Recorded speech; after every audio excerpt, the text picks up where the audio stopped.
Pio, I brought you dinner. I am not hungry right now, Danny. Something feels out of place. What do you mean out of place? It's from the ending of the last video that I can feel it. Something is not right. Something completely unnatural is close. Really close. Something that is so much the antithesis of a Pio that I can hear its malignant nature even while it has not even revealed itself to me yet.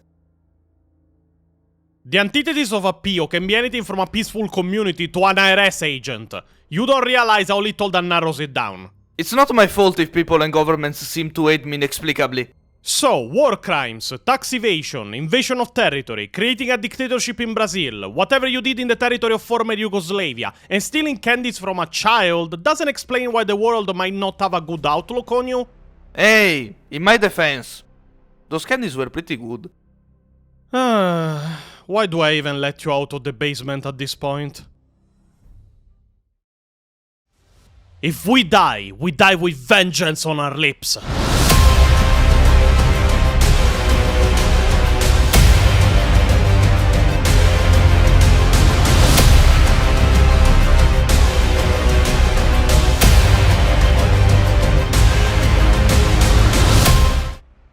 So we go from the bluefish people to the blueberries of humanity. It is not that much of an improvement. Do you prefer sticking with the Tau? They have more bad books to talk about, you know? No thank you. You forced me to read the Blades of Damocles after you read it for the video. It was so bad I tried choking myself with the book. How did you even try that? I tried swallowing it all. I failed, so I had to keep reading. The worst of the two fates. As usual, before starting, we want to thank the members of our Discord, of our Patreon, and of our YouTube channel for all their support and help. Remember that we also opened a Subscribe Star and a Ko-Fi too if you want to support the channel but don't want to use Patreon. And that we are now also on Twitch. In fact, during the video you will see several clips of Space Marine 1 and 2 that we recorded ourselves while streaming the games on Twitch. And played them at maximum difficulty, I might add. Oh please, give me... I need the help! Give me the fucking health, Gabe! No! I got ghost lifted! What the... So yeah, remember to follow us there too. We stream 3 days a week and we talk of the lore while playing 40k games. Also, let me know in the comments if you want to see a best-of montage of those playthroughs too. Just to know if somebody's genuinely interested in something like that. Now, today we talk of a topic that is pretty unusual for our channel, but that I feel the need to cover just for people that, like me, needed to fill the gaps of a story that we all appreciated in our own way through the video games of 40k. The story of the protagonist of the Space Marine franchise, Demetrian Titus. Now, I want to raise my hands pretty early in this video about something specific. Demetrian Titus as a character originates from the video game Warhammer 40,000 Space Marine, released in 2011. The original creators, THQ, never programmed to make the character or the story of the game follow canon in any way. It is why, technically, in the entire game, you never get a date as for when the events are happening. The assumption of very many people was that the game takes place in 999 and 41, which openly conflicts with the lore of the Ultramarines chapter, as in 999 and 41, the captain of the second company wasn't Demetrian Titus, but Cato Sicarius. Games Workshop recently canonized Titus into the lore, but to solve this conflict of timeline, they pretty much partially retconned both the lore of the Ultramarines and Cato Sicarius. We won't discuss the details of that in this video because it would require a very big tangent to explain what was changed. Just know that it happened. Maybe in the future we will cover it in detail. So, this video will cover the entire story of Demetrian Titus, both from the games and from outside of them.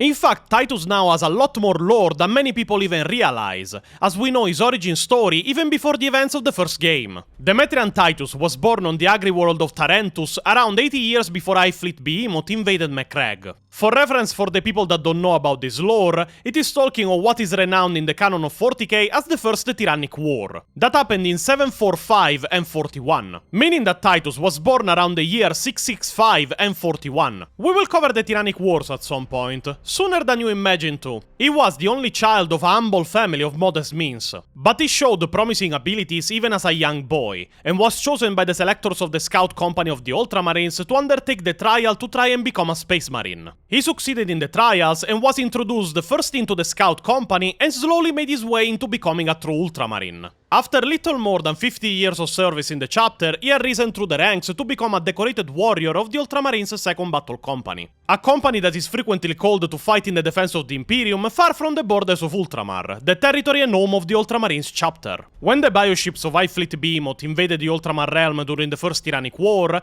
Titus was far from McCrag and was not able to fight in the defense of his chapter planet. How convenient, Games Workshop. Because otherwise you weren't able to justify survival of such an extremely violent war. Good job! When the 2nd Company rushed back to Ultramar to support their battle brothers, the war was already over. But they took part in the scouring of the Tyranids' remnants from the rest of Ultramar. In the aftermath of the Battle of McCrag and the horrific losses suffered against the Tyranids, the chapter had to be rebuilt from the ground up. The veteran 1st Company had been wiped out to the last man, and Severus Hageman, the commander and captain of the 2nd Company, was chosen to replace the fallen captain of the 1st Company, Sol Invictus. Lucian Trajan, Hageman's senior sergeant, was chosen to become the captain of the 2nd Company. Titus was honored to serve under Captain Trajan as the sergeant of his command squad. The newly reformed 2nd Company took part in multiple purge operations to cleanse Ultramar's worlds of Xenos taint. Sergeant Titus was dispatched by Trajan to lead multiple kill teams to eradicate any surviving tyrannies they discovered. It was here that Titus developed what would become a distinctive trait of his, studying the tactics and strategies of mankind's alien enemies through the expedient of close quarters combat. Where other senior figures of a chapter might be content to sift through second-hand data and the reports of others to learn how best to combat their foes, Titus preferred a first-hand experience, deploying to the battlefields himself to learn how Xenos fight. Trajan and Titus fought together for nearly a century, which means at this point we're at least in 845 and 41. And while some believed that Titus would have made an excellent captain, he was content with his place in the company and the chapter, wishing only to serve his captain and the Emperor in whatever capacity was asked of him. Also at this point, the Codex mentions that Cato Sicarius, the son of a noble Thalassarian family, was expecting to be promoted to captain of the 8th Company after the death of the previous captain during the invasion of Dalit in the Damocles Gulf Crusade. But the position was instead granted to Sicarius' brother-in-arms, Sergeant Numitor. The Codex mentions precisely that it happened during this time, which makes no sense at all. Now, even if we interpret what is written as it happened shortly after the Battle of McCrag, that is already a stretch as this section already mentions Trajan and Titus fighting together for a century, it is still wrong. Jorus Numitor was raised to the position of captain after the death during the invasion of Dalit of Captain Ledo Ateus. These are events that took place during the Damocles Gulf Crusade, which we covered in the previous video. But the crusade happened in 742 and 41. It makes so little sense to the point that the only reason that crusade ended was that the Tyranids were moving towards Ultramar and Lord Inquisitor Cryptman recalled the forces of the crusade to the realm of Ultramar. To put it simply, it's bullshit. Thank you, Pio. Your invaluable insight is always very appreciated. Anyway, going back to the story. At some point, Captain Trajan's 2nd Company was tasked with responding to an Eldari invasion of the civilized world of Beta Arcturus, which had once been a planet of the Eldari Empire. A warhost of Craftworld Biel-Tan had issued Beta Arcturus Governor with one local day, or approximately 9 hours, to withdraw from the planet or face the wrath of the Craftworld. The Ultramarines responded to the astropathic distress calls of the planet 8 days later, by which time most of the planet's cities had been set ablaze by the vengeful Swordwind hosts of the Asuriani. The strike cruiser Righteous Fury engaged the Biel-Tan ships orbiting the besieged world, simultaneously launching an assault force in demi-company strength under Trajan command in drop pods and Thunderhawk gunships directly at the location of the enemy commander. Captain Trajan met the commanding autarch of the invading armies in single combat. They fought blade to blade, and he slew her as Titus led Trajan's command squad against the elite aspect warrior bodyguards of the Xenos general. Titus accounted for 3 of the aliens slain that day, brutally carving through their wraithbone armor with his gnarling chainsword. The aliens were defeated, but in their spite captured one of Titus' battle brothers as they withdrew,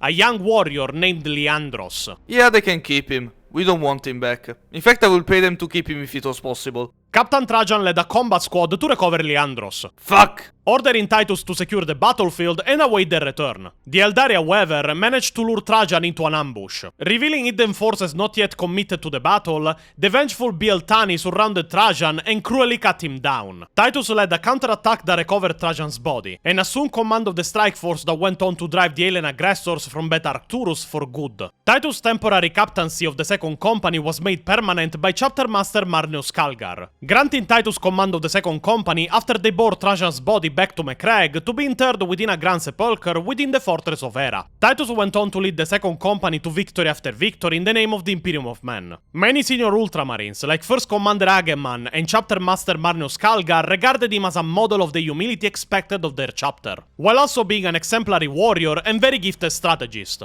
10 years after taking command of the Second Company, Captain Titus led a strike force to relieve the Forge World of Graia, which had been invaded by the Orso Wa Grimskull. And from here, we can finally transition into the events of the first Space Marine game. The video game opens with an astral view of the border of Ultima Segmentum, where a Xenos invasion force was detected, making way directly to the planet of Graia. Graia is a forge world of the Mechanicas. The manufactorum that the Imperium wants secured is Manufactorum Ajakis, an Imperial military production facility, currently producing variants of Sentinels, Warhound Titans, but especially Warlord-class Titans.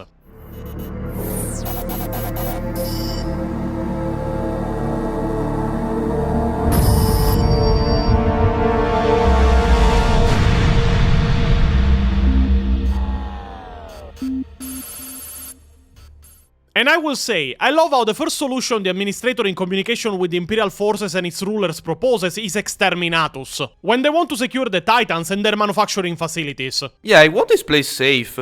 It will be very safe if we nuke it. In the end, after various rejected solutions, it will be decided to send a request of support to the chapter of the Ultramarines. Titus and the Second Company will be sent to Graia to secure the Titans of Manufactorum Ajakis. Now, here, before continuing to the story of the game, we have to examine some backstory given inside of the game itself in scattered audio logs that you can find during the story, because they reveal many details about the events of Graia that many people might have missed. We will do this several times throughout the video because there is many events we need to talk about that are hidden in these audio logs. First of all, Graia is not only a forge world, but also a secret research facility of the Inquisition. In fact, it was chosen by Inquisitor Drogan to make tests on a new anti-Xenos weapon that could benefit the Imperium of Men, powered by something he calls the Power Source. This weapon was renowned as the Psychic Scourge. Encrypt recording. Authorization Drogan, Inquisitor Ordo Xenos. I have arrived on Graia to begin my research. This work could change the course of history. I would be a fool to leave no record. The Imperium must not forget the good I have done. But these journals will remain sealed until my death, for here I will speak the truth that could damn me. To Lord Sharp, the power source succeeded in fueling the entire Titan Manufactorum. A remarkable feat, but I have not forgotten my true purpose on Graia, my lord. I have dedicated my life to defeating the alien horde. Now I will use the power source in a weapon that exploits the very weaknesses of our alien foe. To Lord Sharp, the weapon is working. Integrating the power source makes this weapon far more devastating to the alien biology than I had envisioned. My lord, I believe that this weapon, this psychic scourge, could end the alien threat against the Imperium for all time.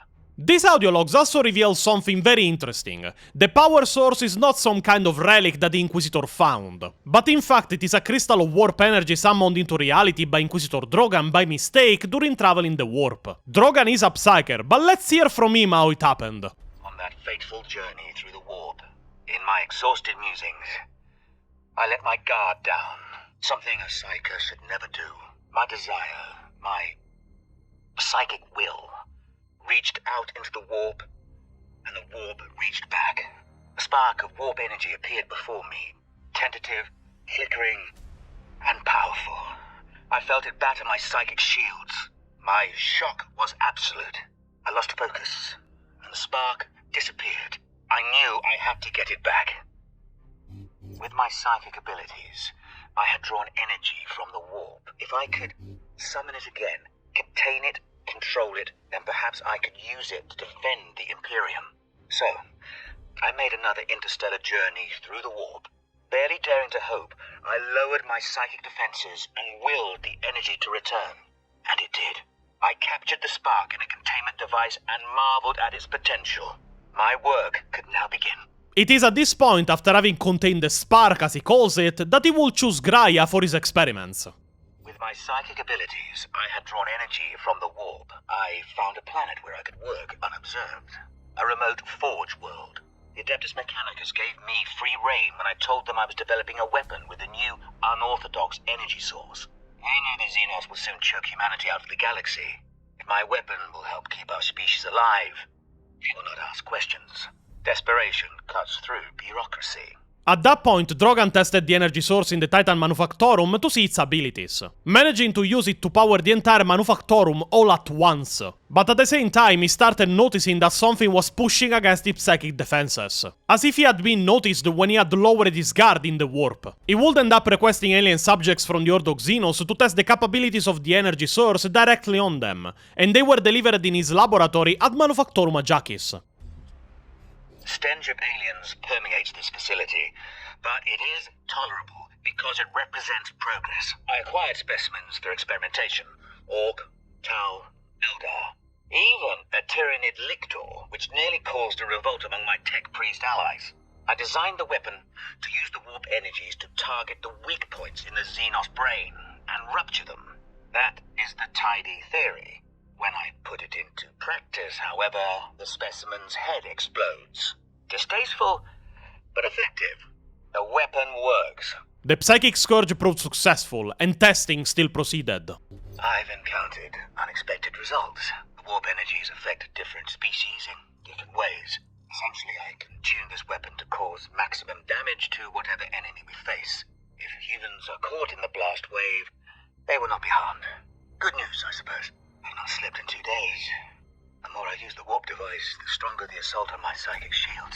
I need rest. But he would also start to be scared, as the more he used the weapon and the power source, the more the psychic attacks on his mind increased. This just before the Orc invasion arrived on Graia. The psychic attacks are increasing. I'm hearing things now.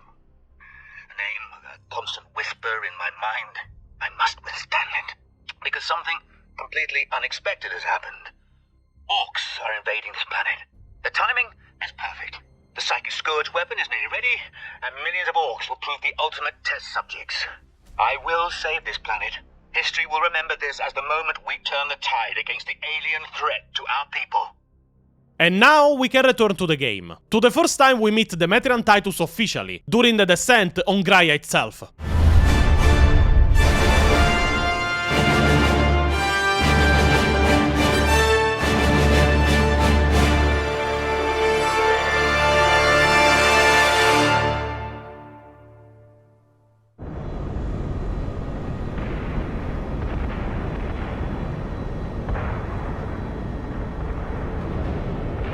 Captain Titus, the Orcs have massacred the Forge World's forces, and they have taken the planetary defense weapons. Clever of the damned Orcs. Keeps us off their backs while they loot the Titan war machine. Brace for evasive maneuvers. Pilot, report! Starboard engine is dead, Sergeant. We are losing altitude. Get the ship to safety. We'll find another way down. Aye, Captain. Thunderhawk Lancer Jove returning to launch bay.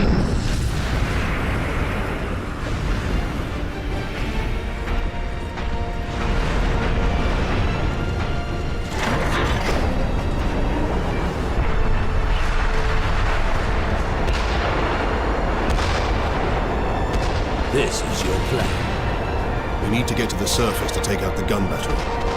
Will you want to go home already, Sergeant? Not before having a word or two with the Orcs.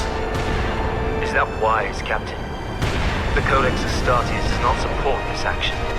Try to keep up.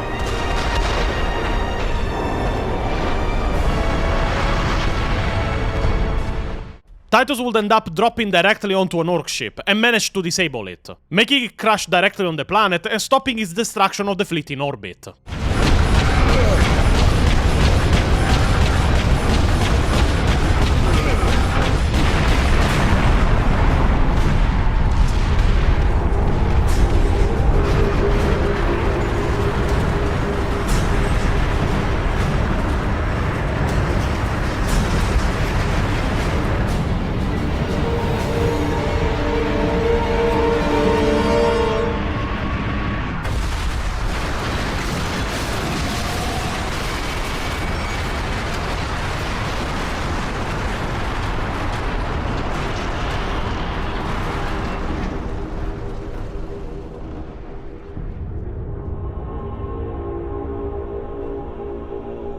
After advancing into the Manufactorum itself for a while, starting to kill some of the orcs, Titus would end up reunited with a member of his squad, Leandros. Here we can also see in full display his extreme levels of adherence to the Codex Astartes.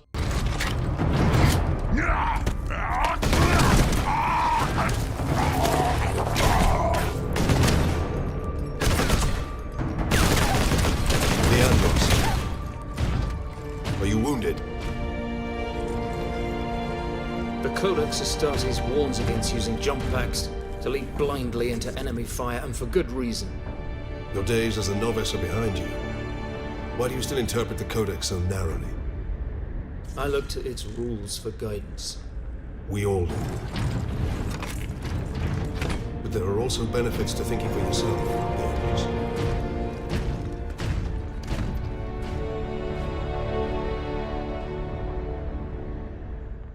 Advancing further into the Manufactorum and after helping some of the Cadian guardsmen guarding it, Titus would end up being reunited also with another member of his squad, Sergeant Sidonus. Sergeant, I see you found something to keep you busy. Worry not, Captain. I've saved some orcs for you. The orcs have got that gun well defended, no mistake. But typical orc behavior would be to dismantle or destroy the gun. And certainly not use it to keep our forces at bay. There's a strategy behind it. Their leader is no fool. This day is getting interesting.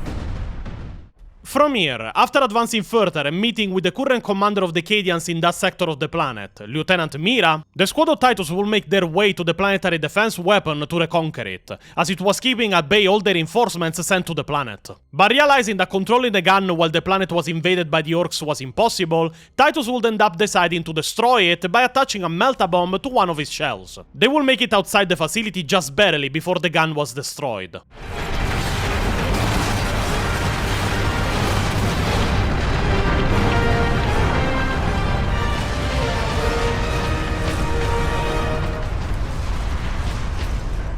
From there, Titus and his squad would also start moving to the Titans' production facilities, fighting many battles against the orcs and killing them in scores to reach it. It is there that they will be delivered a message by an Inquisitor sheltering in the facility, Inquisitor Drogan. What is that servo skull doing? Trying to deliver a message. Must be damaged. The seal of the Inquisition. Interesting. What is the Inquisition doing here? We're about to find out. This is Inquisitor Drogan. I need urgent assistance at Manufactorum Majakis. They're after the experimental device. The device is safe for the time being. I've drawn them off, but now I'm trapped. If I die, you must keep the device out of enemy hands. He'll be unstoppable. I needed more time. I was nearly ready.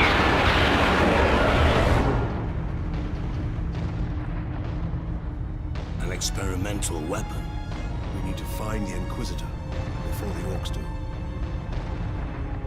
After fighting through the Manufactorum yards and entering the production facility of the Titans, Titus and his squad would end up reuniting with the wounded but still living Inquisitor Drogan.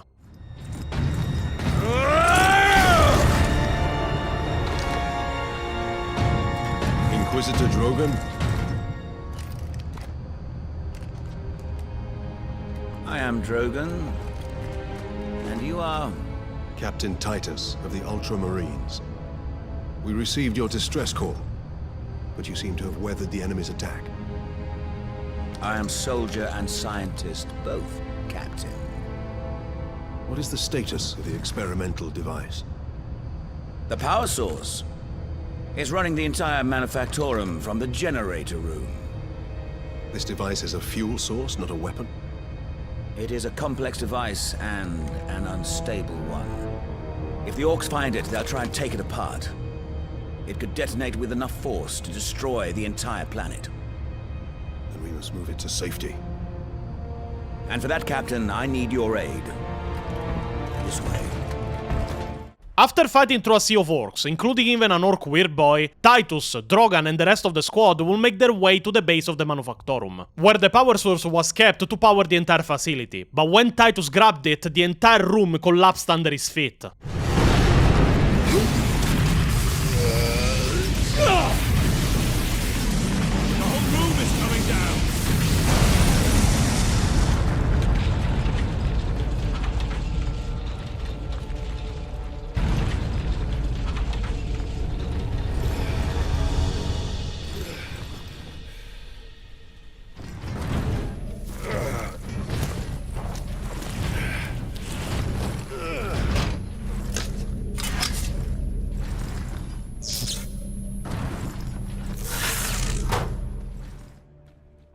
Angels of Death was good. Angels of Death was decent, not good. We got into good territory with we got into good territory with the game crashed. The game crashed, thank you. We got Not even an Astartes can withstand that. Not even the game could withstand the power of the relic. Once recovered, the Titus will reunite with the rest of the squad, and as more orcs arrive to the surface, the plan stayed the same. Take the power source off-world and to safety. When they reunited with Inquisitor Drogan, however, it will start getting dubious of Titus, because he was exposed to the unshielded power source and survived.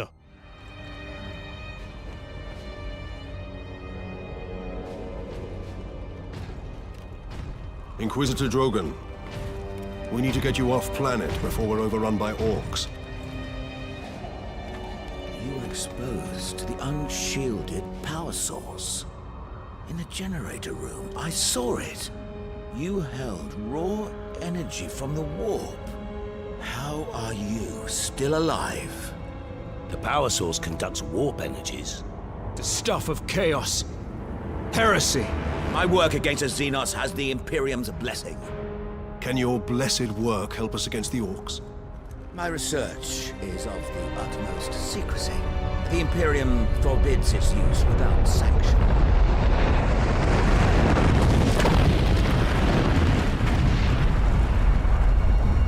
Consider that your Imperial sanction. Very well. The power source fuels an experimental weapon at my research facility. The Psychic Scourge. It could destroy the orcs. You didn't think to bring up this Scourge weapon before. The Psychic Scourge has never been test-fired, Sergeant. If it malfunctions, it could crack this planet in half. We're out of options. We fire the weapon and take our chances. After deciding to fire the weapon in the hope it will kill the orcs on the planet, Titus and his men will move towards the testing facilities with the help of the guard and Lieutenant Mira, managing after a violent fight in the skies and on the ground to land at a decent distance from it to reach it by foot. Titus and his men managed to infiltrate the facility, fighting every step of the way, until they finally inserted the power source in the generator room of the facility, reaching the main console of the weapon and firing it. This will reveal the true scheme going on in the background of the invasion for everyone to see. Primary containment fixture disengaging. Firing sequence in progress.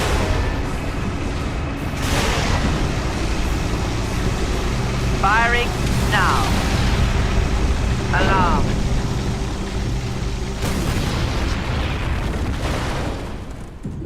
Look at the spire. I've been looking for you, Space Marine. You got something of mine.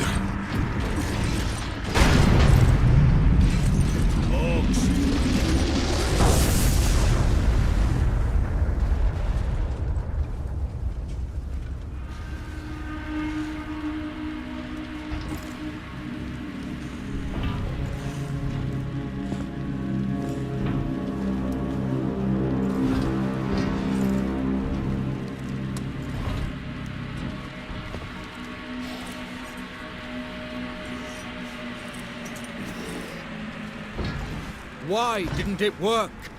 Damn that Drogan! Never trust the Inquisition! Stand fast, Ultramarines.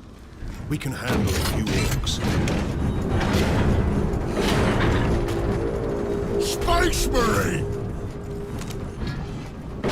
That's supposed to hurt!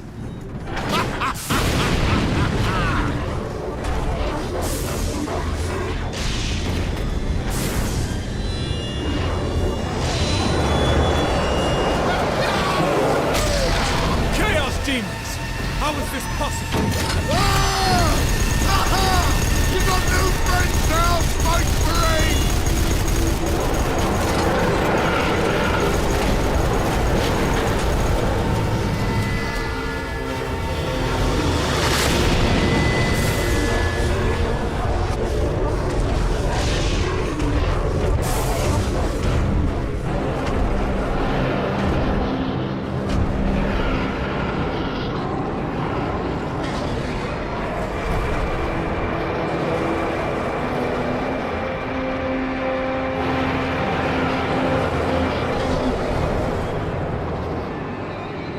Inquisitor! Get back!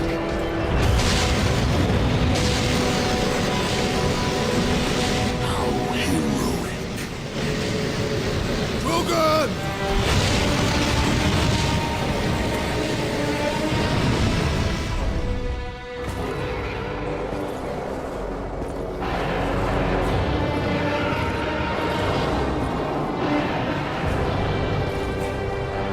I have served you well, Lord Nemeron. Traitor.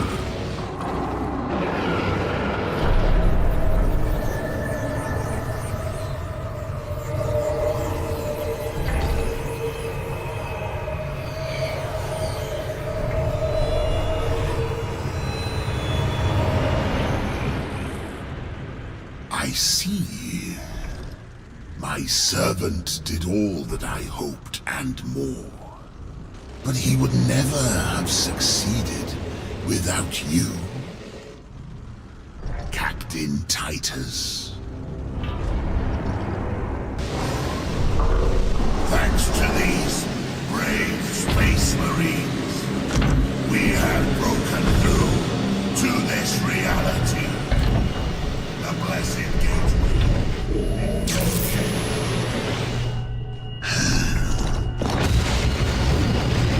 Clever fool. You seem surprisingly able to resist my touch, Titus of the Ultramars. And that of the war, which impressed my servant to no end. Ah, you think the Inquisitor a traitor, but Drogon has been dead since before you first met. You have been used by my puppet of flesh and bone. Ah! Ah!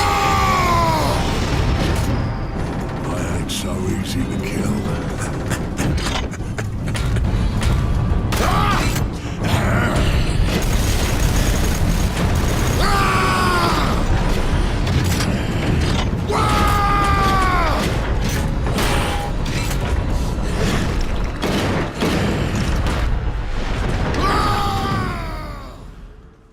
Now, there is a bit of backstory to explain before we return to the game and we see the end of the events unfolding. The death and possession of Inquisitor Drogon. We know he died and was possessed after he recorded the message that Titus saw. When he talked about the enemy that must not have the power source, he wasn't talking of the orcs, he was talking of Nemrod. The Chaos Marine at the head of this chaos plot to invade Graia to ascend to demonhood. We can actually find in-game 3 logs that show what happened to Drogon before he got possessed, and especially why he was possessed. Lock it down! A demon is in the labs! Authorization required to implement security protocols. Drogon, Inquisitor, Ordo Xenos. You can't run, human. Repeat authorization. Speak clearly. Drogon! Inquisitor! Ordo! The warp device. Where is it? Safe from you, demon. You will tell me after you're dead.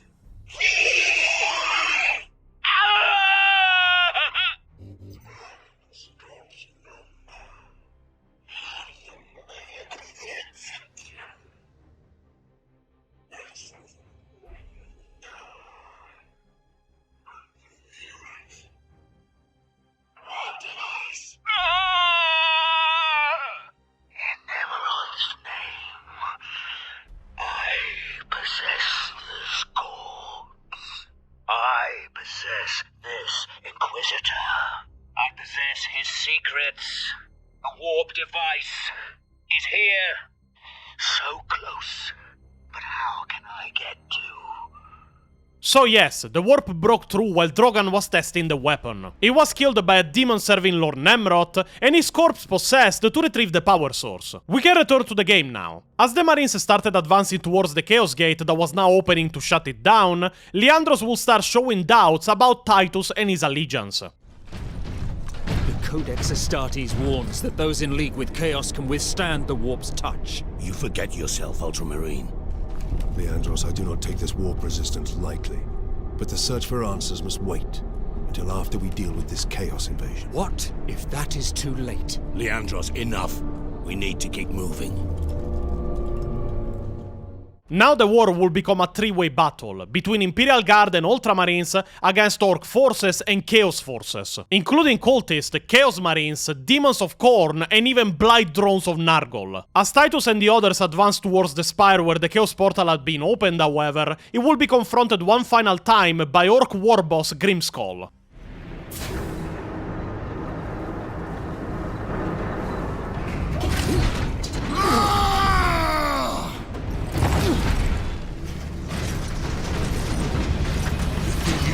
Out of here with that sparkle thing. I'm Boss Grimskull! This whole planet is mine! Whoa! And after a boss fight, he will finally end the life of the Orc that had been chasing him for the entire game. I ain't finished with you yet, Space Marine! But I am finished with you, Orc.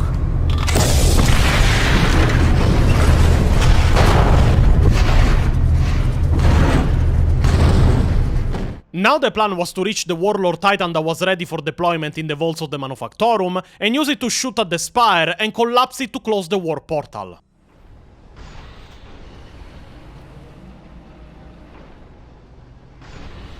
If this was the cannon speed of a Warlord Titan, it would get from here to the battlefield in approximately 15 years. But okay.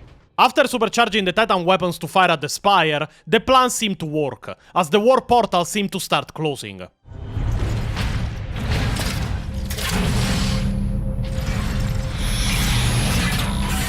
Power source successfully destroyed. Target the orbital spire. Target acquired. Firing now. Sire, preserve us.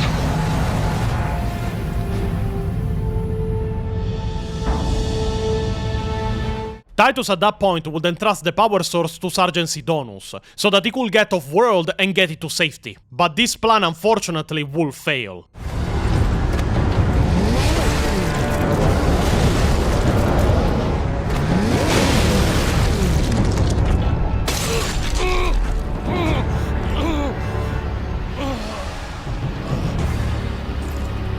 Sidonus!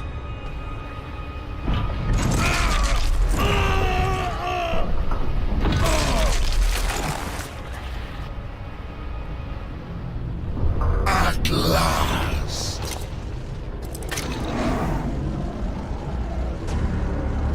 No!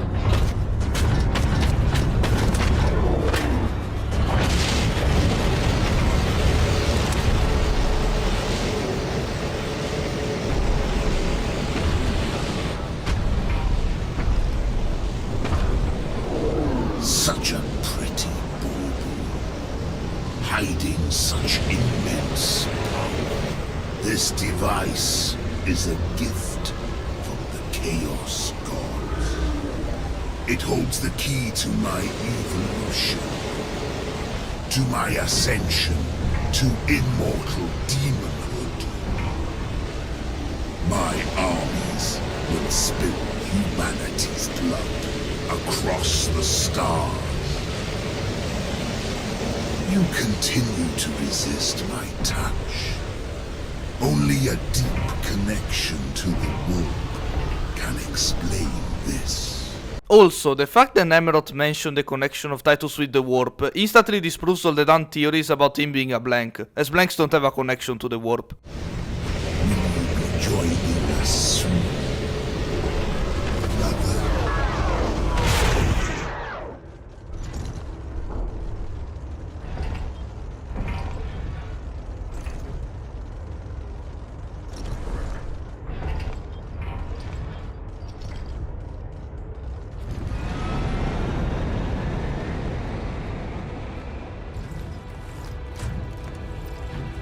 Nemeroth killed Sidonus for the power source. You said the Inquisitor's work was heretical, Leandros. You are right. What do you mean? Nemeroth plans to use the power source to trigger his transformation into a demon prince. Abomination! How can we stand against such a creature? I will kill Nemeroth when he's most vulnerable. During the transformation. Safeguard Sidonus until the apothecary arrives. Then join the Imperial attack. Going alone is suicide. Or worse. We know the enemy takes great interest in your connection to Chaos. Do you fear my falling to Chaos? Of course not. Whatever lies behind your resistance, it can only be to the enemy's favor. Why? Perhaps this resistance can get you close enough for a killing blow. I will destroy Nemeroth with skill and steel, or die trying. If this resistance comes into play during battle, so be it. So be it. Titus will fight through the Chaos Hordes reinforced by some Ultramarines and Bloodraven Marines, but reach the Spire, he would advance completely alone against Nemeroth, confronting him at the top during his transformation. I return your dark relic to you. I offer up this world and all those upon it. I ask for the reward that was promised. You want to talk to your gods? I will send you to them. Admit it, Titus. The power of chaos is within you, calling to this relic. Imagine the Ultramarines dominating this galaxy in glorious conquest, with you at their head. Imagine the power you could wield. As a slave to chaos, nothing you say could tempt me from the path of honor, or from avenging the deaths of my battle brothers. And after fighting through the hordes of Chaos Fiends Nemeroth will throw at him as he started ascending, he will decide to face Titus himself, starting the final boss fight of the game.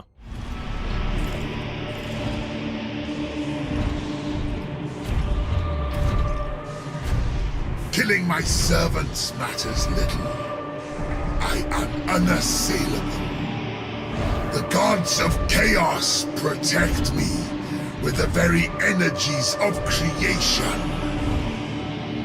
You forget, Nemeroth. I am no stranger to the touch of the warp.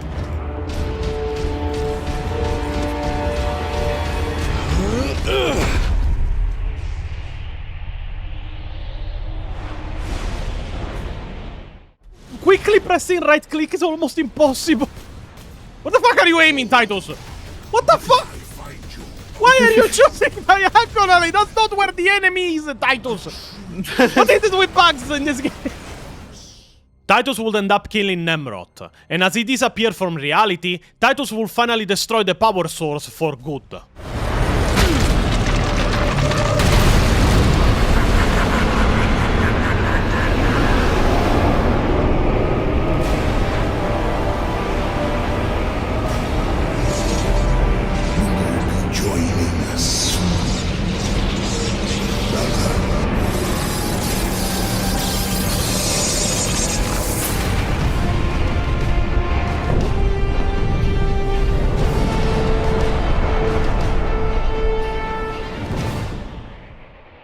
Titus would end up being rescued, but as the reinforcements of the Imperium arrived, another Inquisitor descended with them to face Titus directly, called by none other than Leandros himself.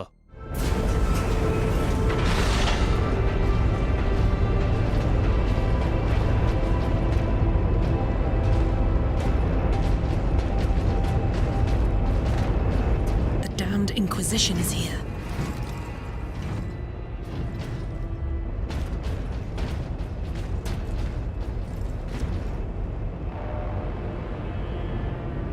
His injuries appear chaos-inflicted. You are certain of this charge? Captain Titus has been corrupted by Chaos, Inquisitor Thrax. I am no heretic! You lie! Only an agent of chaos could withstand such warp exposure. I sent the demon to oblivion. But did you have unholy assistance? We must know. You will submit to my authority, Captain, or the Inquisition must conclude that you have corrupted every Ultramarine under your command, not to mention those who stand at your side.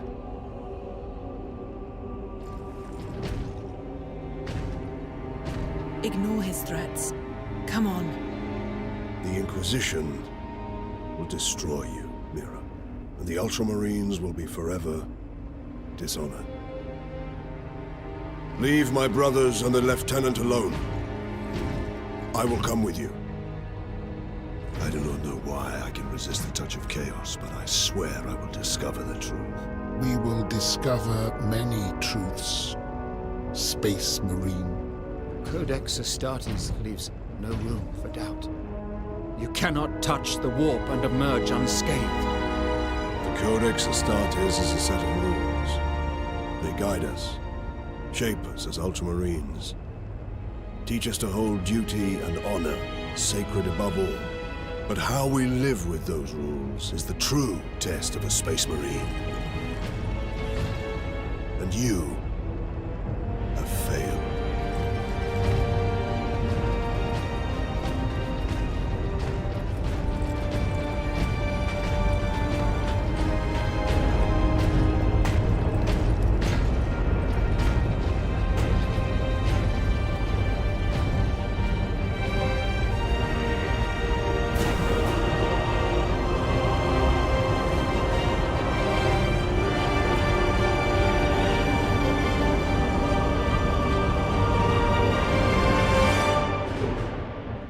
Titus will be detained by Inquisitor Thrax under suspicion of heresy, and will disappear into the secrecy of the Inquisition to be interrogated and studied for his resistance to the warp. And for over a decade, this is where the story ended. But now we know what happened after. First thing we know is that a statue will be erected for Titus in the Hall of Ultramar, in honor of his actions on Graia and his service to the Ultramarines. Here, in the Hall of Ultramar, the great and noble were personified in statue form, and shadowed me as I walked the long processional to a place before my lord. I saw Invictus, Helveticus, and Gallatin, Titus, all measuring my worth with the weight of their marble stairs. I will not be found wanting.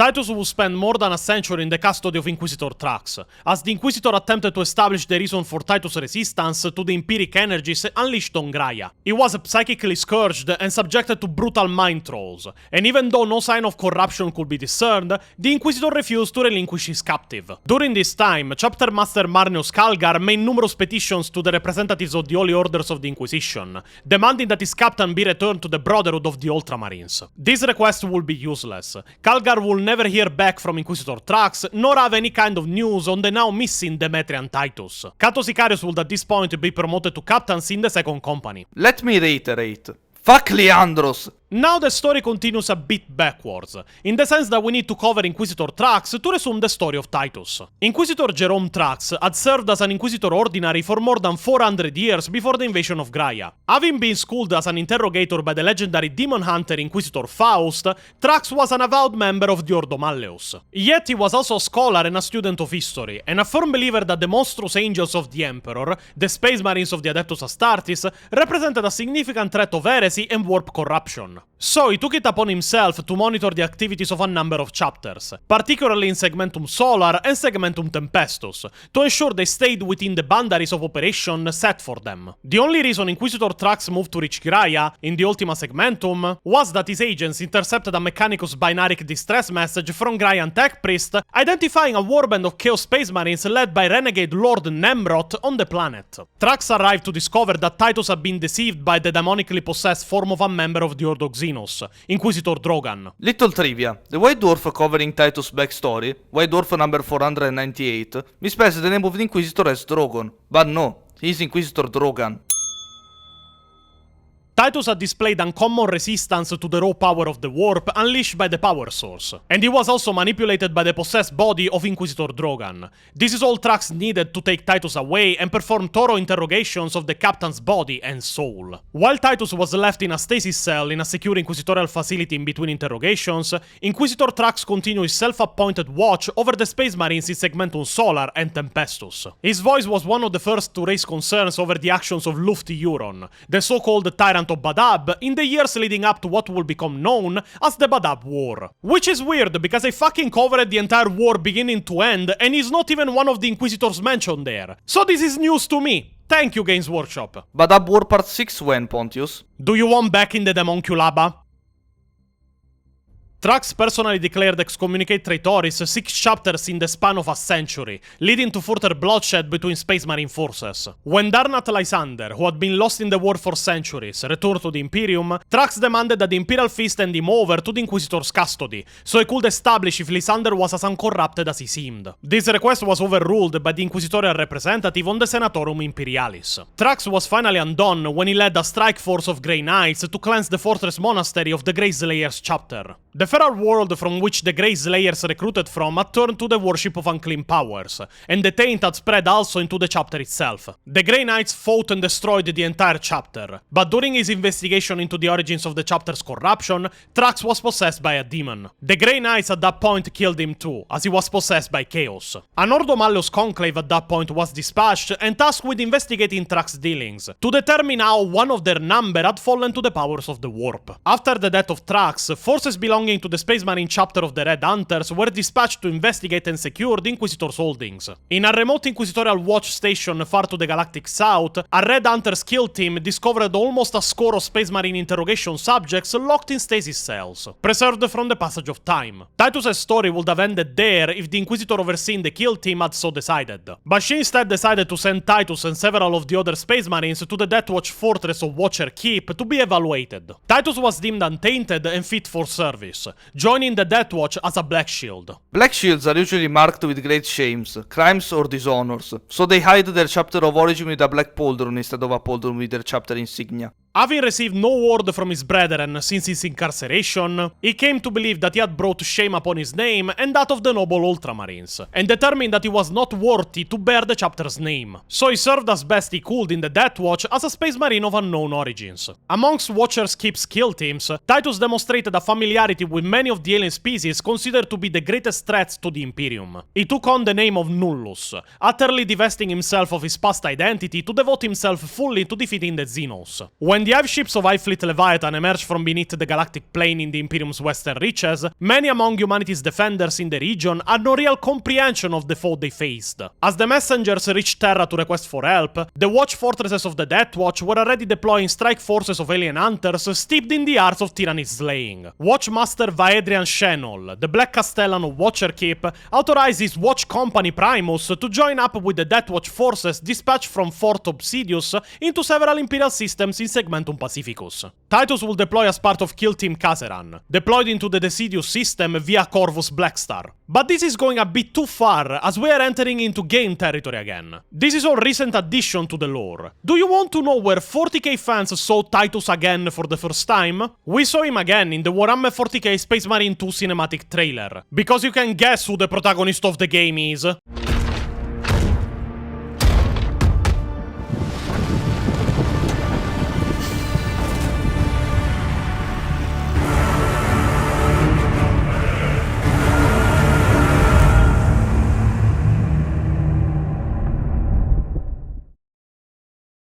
So, now we have reached the territory of lore pertaining to Space Marine 2. The game by itself takes place in M42, as the Primaris are unfortunately already around and Gilliman is back in charge giving orders. And the game itself opens on the planet of Kadaku, where we witness the initial phases of a Tyranids invasion. We also learn that the planet is host to something called Project Aurora, something relating to a certain Archimagos Nozick, and obviously the strategic value is absolute. It is in these conditions that we meet Deathwatch Kill Team Primus, and we find ourselves guiding Titus in battle as a Black Shield of the Deathwatch. The objective, as we learn, is to deploy a viral incendiary bomb, or a virus bomb as it is commonly known, in the atmosphere of the planet to stall the Tyranids.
After Titus gets thrown out of the transport and the transport itself crashes into the ground, we take control of him for good. And here you get one little logistical lesson that I gave in a livestream about the armor that Titus is wearing. When you actually check, this is the most advanced pattern of power armor ever made for the Firstborn. And it is very lore accurate that it is used by the Death Watch, because they're the ones that have the highest number of them. This is a power armor Mark 8. It is, you can recognize it from the Mark 7 because it has the abdominal plate covering the cables that usually you see exposed in the Mark 7 even in the first game, and the gorget around the neck, because they found a problem. The fact that the armor is literally like oval-shaped on their chest meant that if a bullet hit on the wrong angle, it would literally bounce in their necks that were unarmored. So they added literally like a gorget around the neck to protect from that. Do you want to know how these two, how much time these two upgrades to the Mark 7 took? Just 800 years. What happened to the Mark 9? Games Workshop. It never existed. They went from Mark 8 to Mark X, which is Mark 10. Windows 9 treatment. It's incredible because it's accurate. Titus will find out that the fall ended up damaging his communication vox, and will start to move to reunite with the rest of the kill team and finish the mission. But unfortunately, every time he will reach one of his brothers, he will find them dead. But he will manage to recover the undamaged virus bomb to continue the mission on his own. After reaching the launching facility, he will load the virus bomb in a magnetic slingshot shell, and will load it for launch in the stratosphere. After fighting back an assault of Tyranids from the launch platform, he will manage to shoot the bomb into the stratosphere and deploy the virus, just as the Tyranids came in charging again.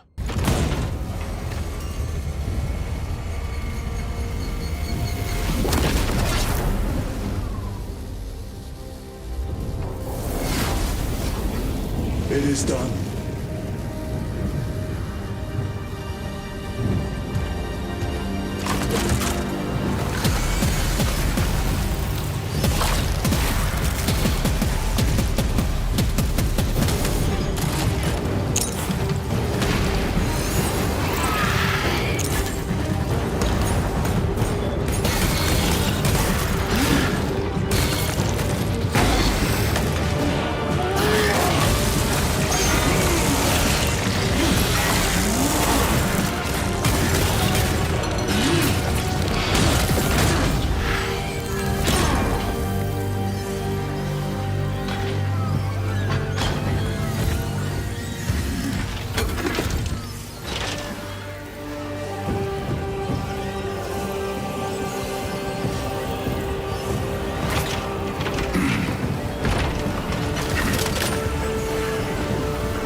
Fighting in an arena for a while, where I finally started recovering my abilities of combat after 2 years not playing the game. Reminder, we are playing at maximum difficulty. I paired it too early. Fuck! Titus would end up being gravely wounded by a Carnifex, but would be saved by a mysterious ally that fought the Tyranids off. This mysterious rescue was in fact the result of Varro Tigorius arriving in the Bastior Subsector. The chief librarian of the Ultramarines recognized the soul sign of Demetrian Titus, and sent down a Thunderhawk gunship with a battle squad to investigate. There they will find the broken form of the Black Shield known as Nullus, or as we know him, Titus. Titus will wake up in orbit, on board the battle barge Resilient.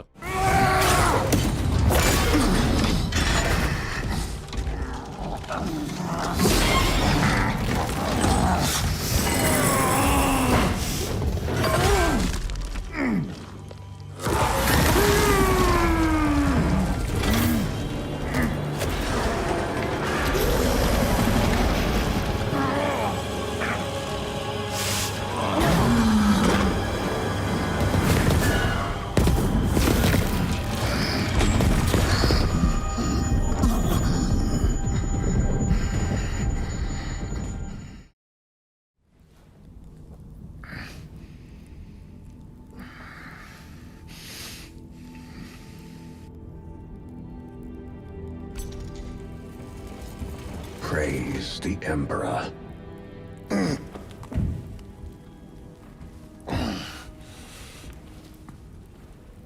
The wound was fatal.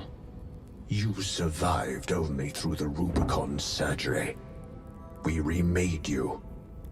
You are a Primaris now. Why? Lord Calgar issued the command himself.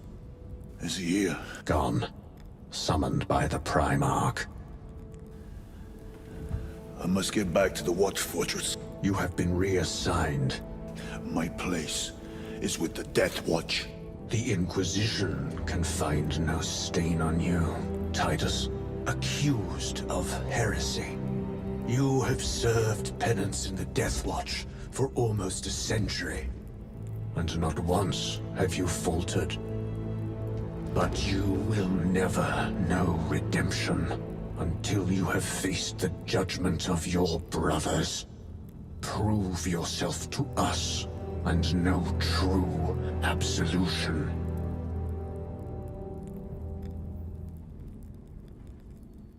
He would end up being reinstated in the Ultramarines, and upgraded to Primaris because of his wounds. And because Games Workshop hates firstborn Marines. He was found by the Ultramarines' second company, the company Titus commanded at the time of Graia, and was reintroduced to his forces with the rank of lieutenant. It is then that we will meet for the first time with Captain Acheran.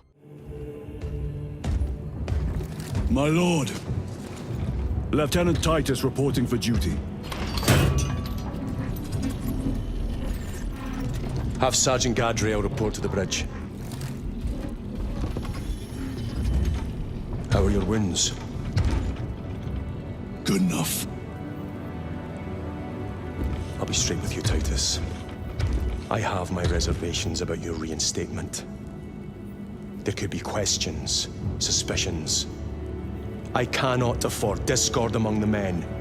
Not now. You're a lieutenant now. Will that be a problem? No, Captain. Very well. We're facing a Tyranid splinter fleet. They engaged us on 2 planets.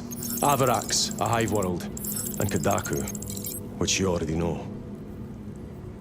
We're abandoning the latter.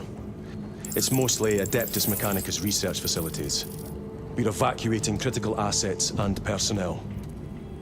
These defense guns are keeping the skies clear for our ships. The Tyranids have taken note. Get down there and protect those guns. Captain, you wish to see me? Sergeant, this is Lieutenant Titus. He'll be taking over command of your squad. Sir, I expect you on the ground within 30 minutes. Dismissed.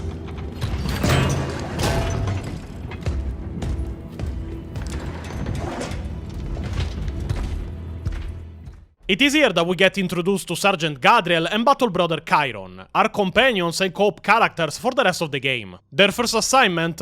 Reconquering the orbital guns, lost to the Tyranids, to keep the skies clear for the evacuation from Kodaku. As Titus and his men travel towards the ground, Gadriel will notice the inquisitorial symbol Titus wears on his armor, understanding that he was indeed serving in the Death Watch until recently.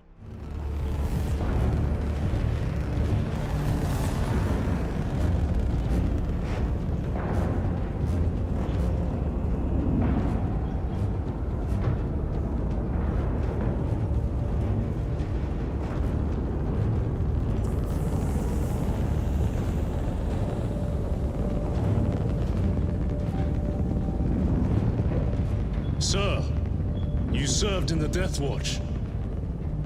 Yes. That must have been a great honor.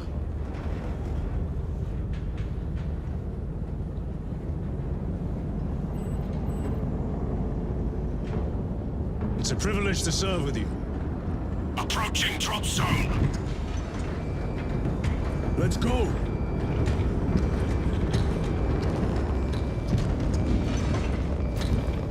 See those service studs?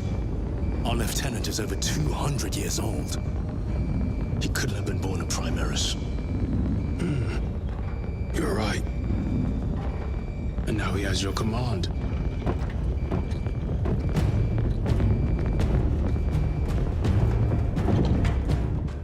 After fighting on the ground with the Cadian soldiers as support, Titus and his squad will reach the command bunkers of the orbital guns.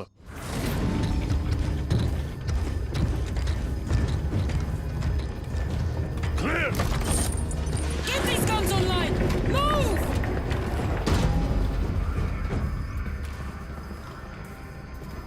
We'll punch smash a hole in those hive ships so big you can fly a frigate through it. It won't let that happen without a fight. It? The hive mind. The Tyranid's powerful collective intelligence. Not to be underestimated. Major! The guns are in a zero state of charge. It will take time to wake the machine spirit. Hurry! The Tyranids will throw everything they have at this facility. This is Major Sorkana. Divert 2nd and 3rd platoon to the orbital guns immediately. Copy that, sir. Let's show these bastards what the 8th are made of!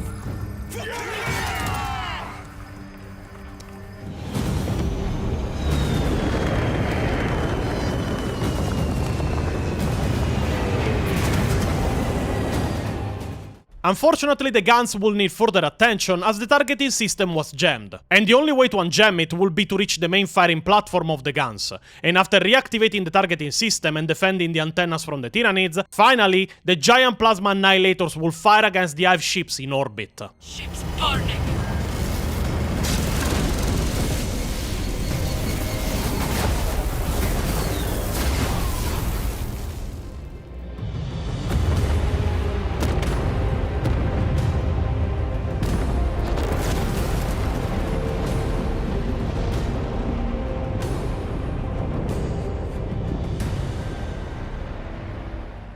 With their mission completed, Titus and his squad will return to the battle barge and be given new orders by Acheran.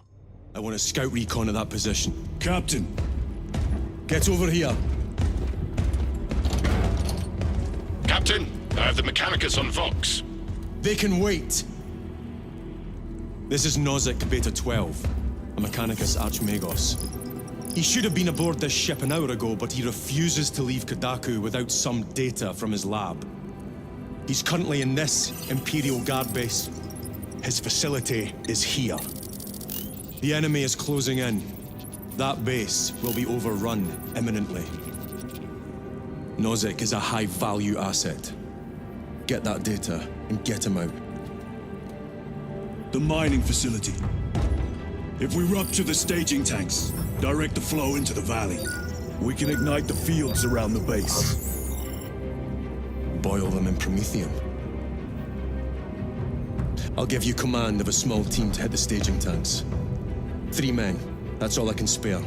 Brief them immediately. Yes, Captain. Reaching the ground to retrieve Nozick, we will meet the Archmagos. That is a very funny character, if you ask me. Archmagos, for the last time, we must get you off-world! Assessment equals inordinate ignorance. We'll be overrun in minutes! By the Omnissiah, cease interruptions. Major.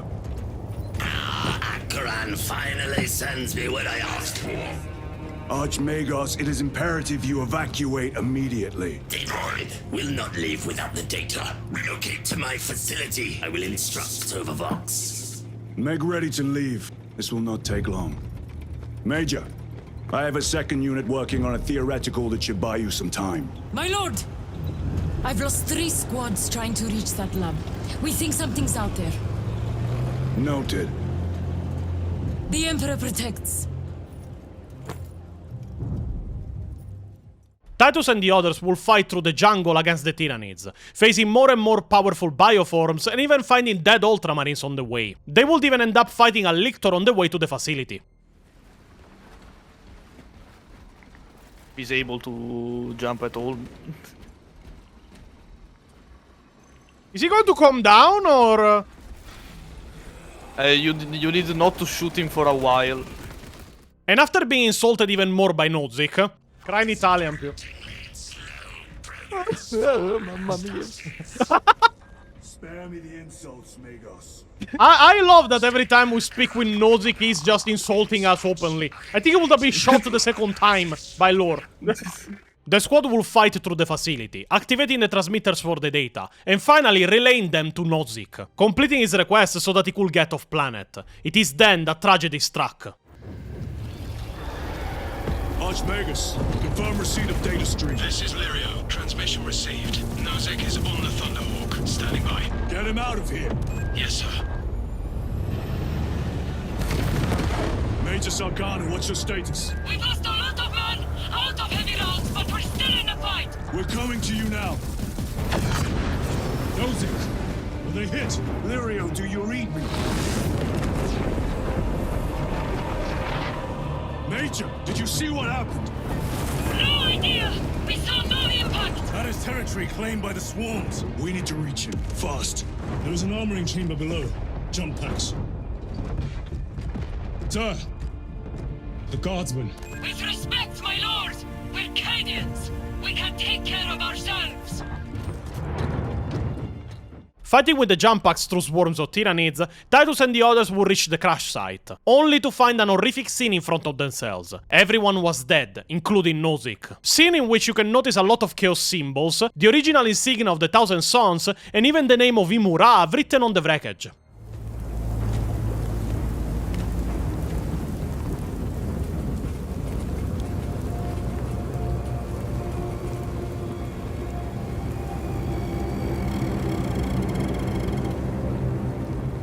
Chaos. Sweep the area.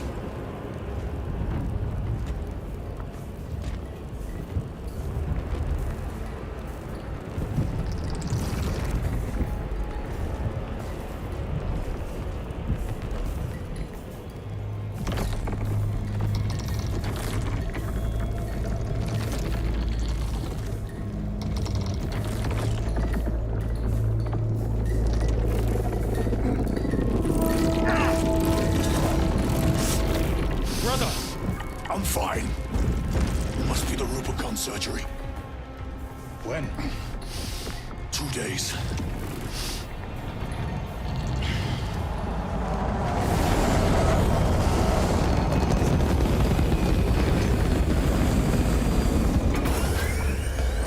Find it!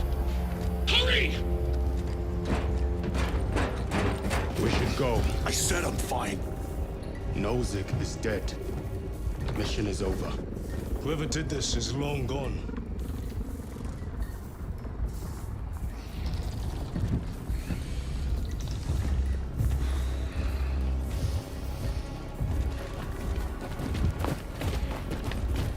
My lord, we cannot take you. We have orders. Have your orders. The orders are Akarats. We cannot allow you on board. Our lieutenant is wounded. Unless you intend to strike me, brother, we are getting on that ship. Were they shooting the flames from their last guns? I just noticed that it seemed like they had last guns. It is my theory that here Titus was feeling his old wounds ache massively because of what was hidden in the container that they recovered from the fallen Thunderoak. But you will understand later why. After recovering from his moment of weakness with some rest, Titus will reach Acheran again to talk about what just happened. What in damnation happened down there? Nozick was assassinated. The Adeptus Mechanicus report said engine failure. That's not what I saw. Sergeant. Traitors. Chaos. You're sure? No mistaking it, sir. Clear the bridge! Nozick was head of a highly classified project. Aurora. What is it? A weapon.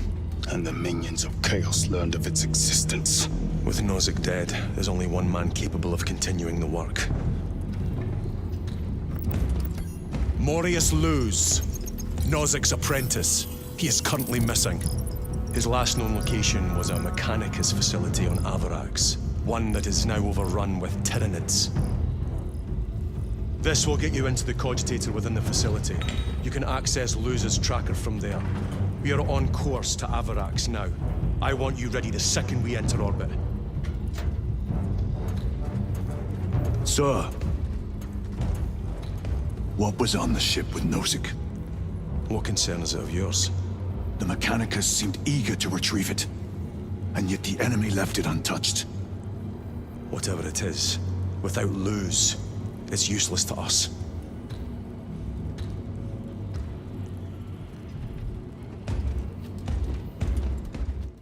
Reaching Avarax, Titus will deploy on the orbital platform of the planet, and after violently fighting through it, the squad will reach the top of the platform. The rooms housing the databanks of the Mechanicos and their activities, and after a boss fight against a Carnifex...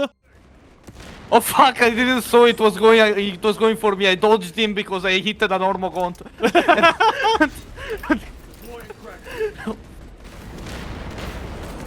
The squad will reach the top of the entire platform, accessing the database of the Mechanicos next to the Volkite reactor, keeping the orbital platform in orbit.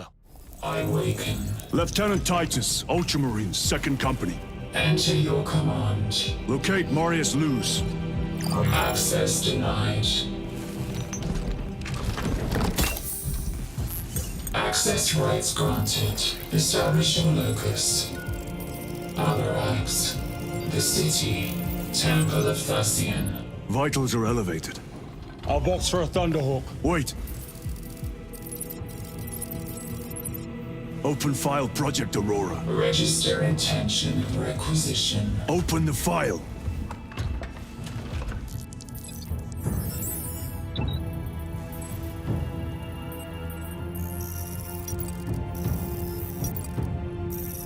I would like to make you notice for a second that there is references to the first game in this cutscene, with not only the mention of the planet of Graia, but also the mention of Inquisitor Drogan. Open file reconstruction. Brother, those are classified. No. It was destroyed. Mechanicus fools. Display current location of artifact.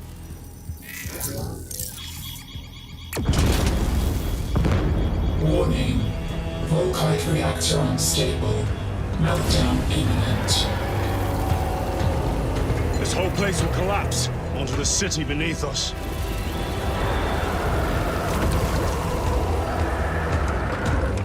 Get them off the core. And here we find the main plot of the game. Project Aurora is a secret endeavor by the Mechanicos to reconstruct the power source of the first game, and then use it to power something. As for what, right now, we don't know. After fighting off the Tyranids from the core of the reactor and manually shutting it down, Titus will reach the battle barge again and talk with Acheran about what they had just found out. You have to keep in mind that by this point, the Ultramarines are suspicious about Titus and his inquisitorial involvement, including Acheran and even Gadriel. Tactical overlay of the city. Captain! A minute. The Adeptus Mechanicus must be stopped. What? If they trigger the weapon, the results could be catastrophic. And what makes you suddenly an expert in Mechanicus research? They're using an artifact to power the weapon. I've seen it before, on a planet named Graia. A traitor by the name of Nemroth called it a fragment of the Dark God's power that almost destroyed the planet. Graia. Titus. Mechanicus are acting on orders approved by the Primarch. And here are you, talking of Graia, of all places. Damn it, Captain, if Chaos is here, if they get their hands on this thing... Enough! I will hear no more on the subject. Now, did you get a location for Luz? Aye, sir. Then get down there and find him!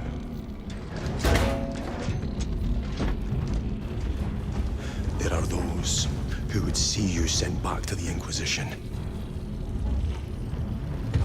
Tread carefully, brother.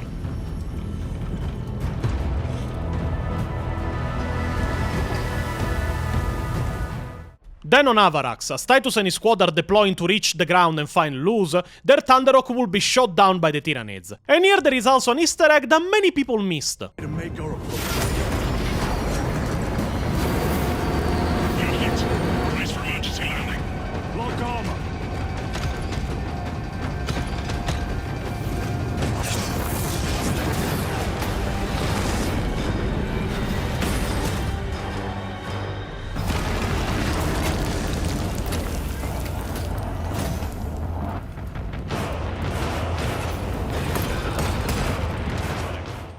of Jove, report.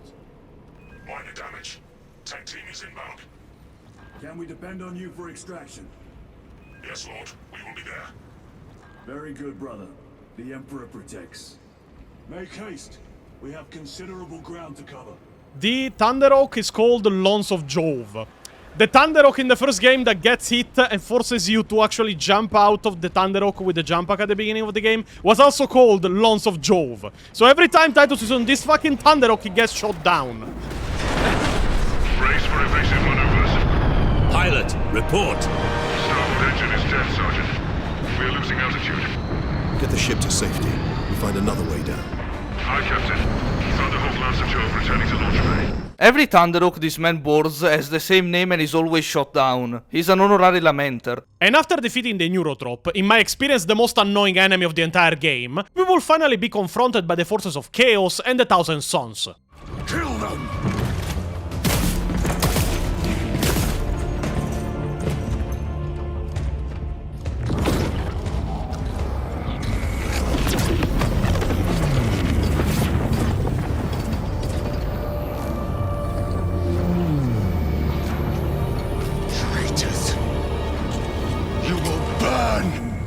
Seeing them, Chiron would have a bit of a meltdown and charge like a core berserker, as he was a child on cult when the Horus Heresy officially started and the World Bearers and the World Eaters attacked Ultramarine territory together. So he has a particular resentment for Chaos forces as he witnessed that before going into stasis and being part of the Primaris experiment. Sergeant, check the perimeter. Yes, brother. Explain yourself. Need I justify my hatred? You need justify your recklessness. The traitors have a debt to me. And you would throw away your life to collect? Death is my duty. Your duty is to the Emperor. You will die when and where he so chooses, not over some personal vendetta. Do you understand? Lieutenant, you should see this.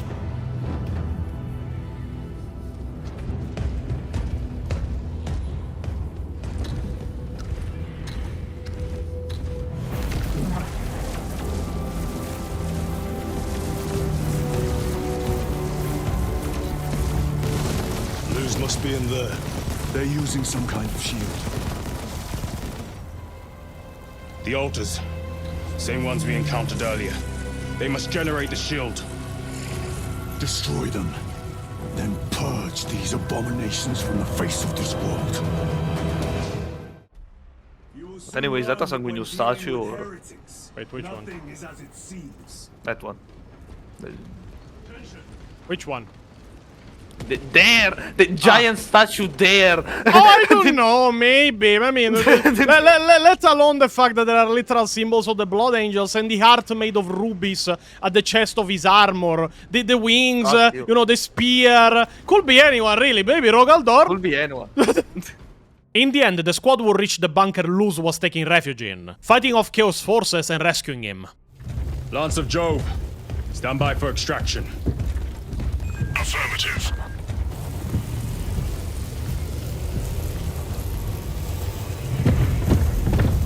In the name of the Emperor, open the doors!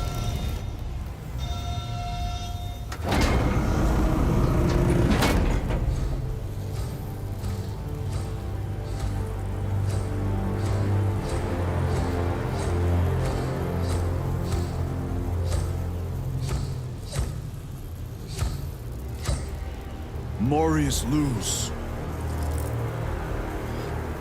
I owe you my existence. Come with us. To where? The battle barge. Compliance, but I must speak with Archmagus Nozick at once. He's dead. Dead? You are to replace him. Luz.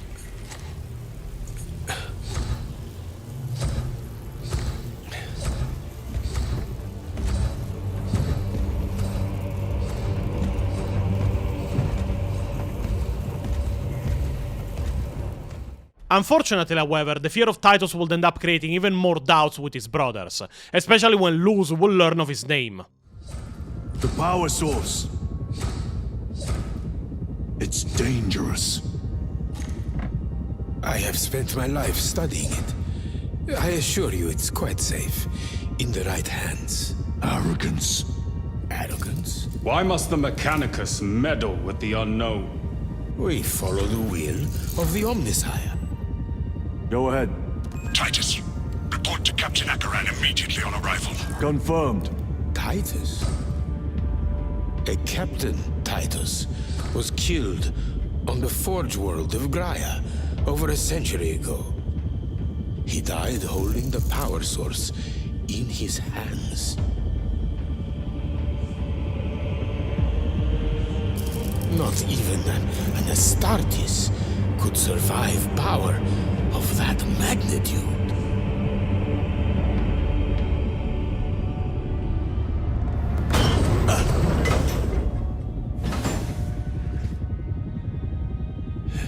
Morius Luz, come with me.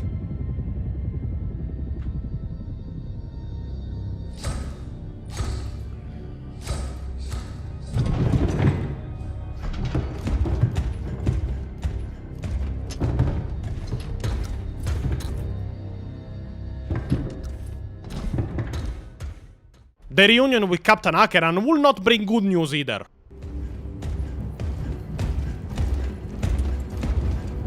Lord, heretic Astartes. They're showing up in every hive city on Avarax. We're already overstretched by the Tyranids. The traitors have us off guard.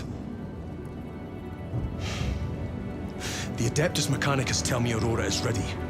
They say the weapon will work. Sir. I know your concerns, Titus, but we may have no choice. Can we at least warn Calgar of the danger? Impossible. The astropathic relay on Avarax has been completely surrounded. Every attempt we've made to break through the Tyranid lines has failed. Can we Vox a message in? There's a dead zone around the relay. Something's interfering with our Vox comms. We have to get inside. Emperor, save me. I've tried. Now the Tyranids have launched an attack on our defenses. We're pulling back to the fortress. We'll make our final stand there. Battlefield projection. Magnify C3. Where are you? There. The Hive Tyrant. We've had no reports. It's there. We kill it. We break the synaptic connection. They'd scatter like rats. A Hive Tyrant. A worthy adversary. And if you're wrong, if it's not there, I cannot afford to throw men after a hunch. Give me 2 squads. 2 squads? We need to kill the Hive Tyrant, find whoever is jamming us, and get the message inside the relay. 6 men. That's all I can spare. Use them wisely. Thank you. The Emperor protects. New objectives: reach the astropathic relay and kill the Hive Tyrant. Titus and his squad will move to reach the ground and advance to the relay, hoping the secondary squad sent to kill the Hive Tyrant will be successful. You actually play that in the operations, in fact. The Hive Tyrant is a boss fight. Used to the taste, it's like spicy food. The more you have it, the less you can taste of it. Recently I'm getting more pizzas with gorgonzola and they are actually good because I'm getting used to the taste. Good to see but you again. Kazumatsu, you can't compare it. You can compare it with Kazumatsu, the little cheese, the little moldy cheese with the fly larvas in it. Approaching drop zone. Prepare for landing.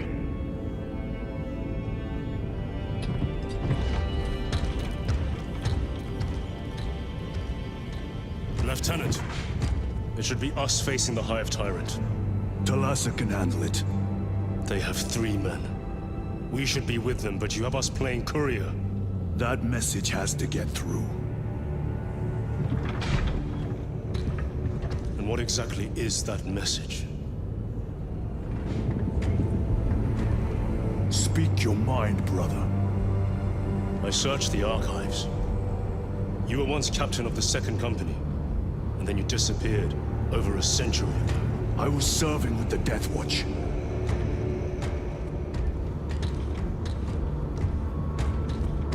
There would be records. Not for a Black Shield. A Black Shield? You would erase your chapter markings.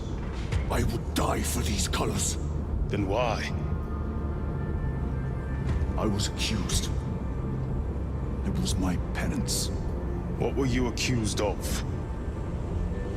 Corruption. Brace for landing. Move out.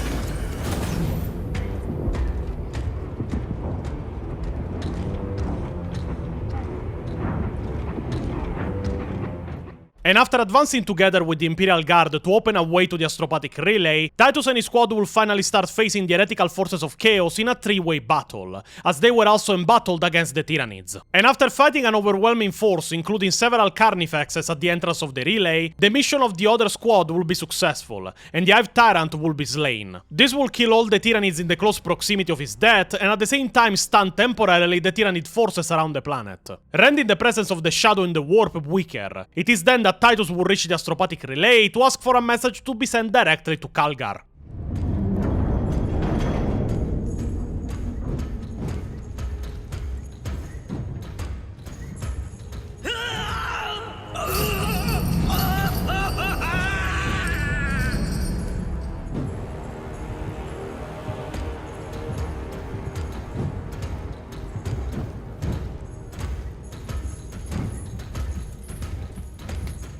Shouldn't be here. I have a message from Manius Calgar. I cannot help you. It's urgent. In addition to the shadow cast in the warp by the Tyranids, demonic forces are now poised to attack anyone who opens their minds to the warp. You would flee from your duty.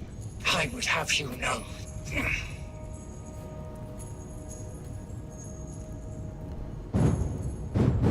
Give me your message.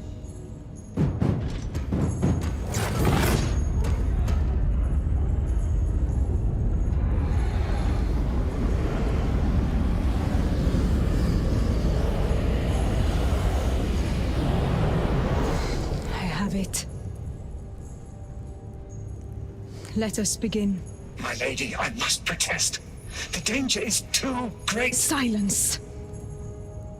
There are no guarantees.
Yes, sorry for the interruption, but I need to point something out real quick as to what is happening here exactly. The Astropath, in this case this woman, actually managed to relay the message despite the Chaos forces colluding in the warp and the shadow in the warp projected by the Tyranids. But was in turn, because she opened her mind to the warp near Chaos forces, possessed by Chaos, and to be specific, by Mura himself. This is why what you are going to see next happens. What is this? I do not know. You wish to bring Calgar here that you may kill him! Heretic! Heretic! You will betray us as you betrayed them on Graia! Lies. Arrest him! He means to kill her! Lieutenant! Gadriel, I am no heretic. He sees the power stone by himself. He must be stopped! Kill the heretic! Kill him! Enough! Kill him!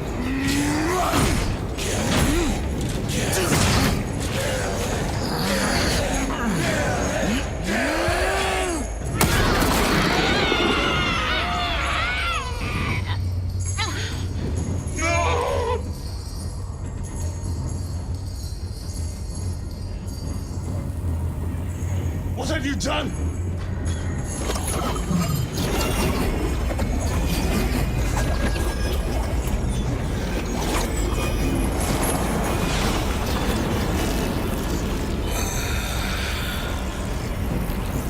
How gracefully you dance.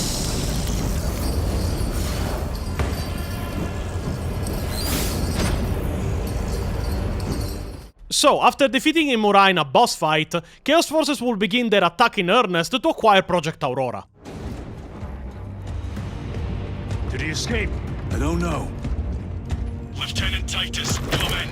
This is Titus. Chaos forces have been detected entering the system.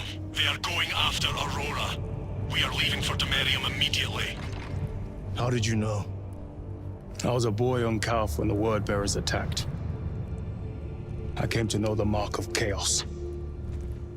We're returning to the battle barge. I understand your actions, but your suspicions end here. Are we clear? Yes, sir.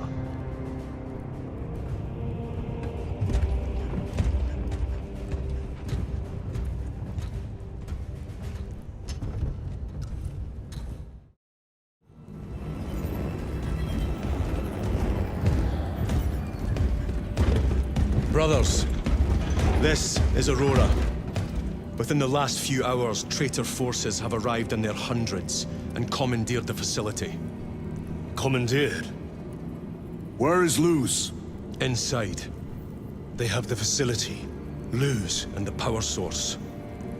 Holy terror. Perhaps you were right, Titus. What's our theoretical? We've diverted all available forces to Demetrian, but we're well below full strength. We've prepared an assault, but it has little chance of success, unless we take care of this. They're using it to draw in reinforcements. For every one of them we kill, 2 more show up in their place. It's heavily guarded. I'll need a combat squad, 5 men. I can spare 3 men.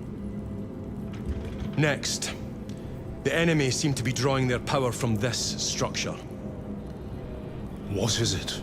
We don't know. Every attempt to bring it down has failed. Your squad has developed a reputation for unconventional approaches. Any ideas? I've read of Demetrian. It's a burial world. 4,000 years ago, there was a clash between the Ultramarines and the heretics. The Sword of Atreus, a battle barge wrecked in the fighting, was laid to rest here. What of it? Records state that while its body was ruined, its engines burned bright, even as it was interred.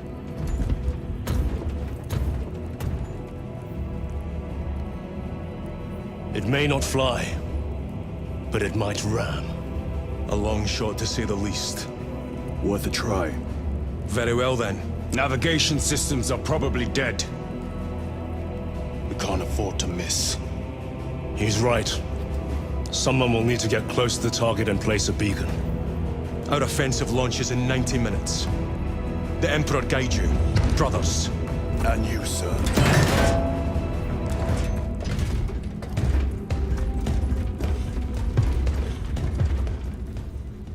And finally we will have our objective. Deploy on the planet, destroy the pylon, and stop the heretics by all means necessary. And finally the squad will have their trust re-established during the travel to drop from the orbit of the planet directly down with jump packs. Have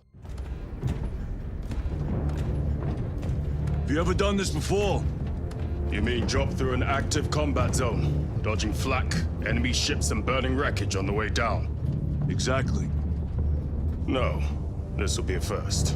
The Codex Astartes does not support this action. They ask you how you are, you just have to say that you're fine when you're not really fine, but you just can't get into it because they would never understand.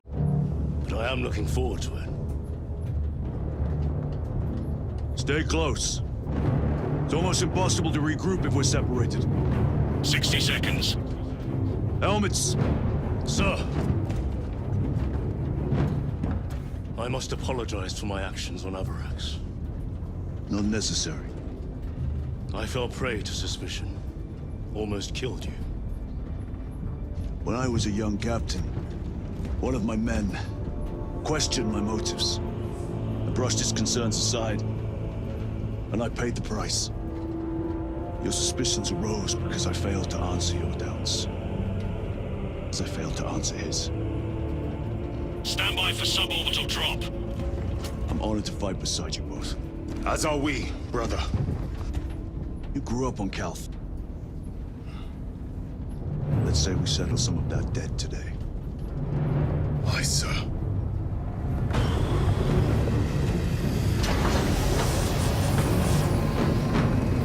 Engage thrusters. For Ultramar. For Ultramar!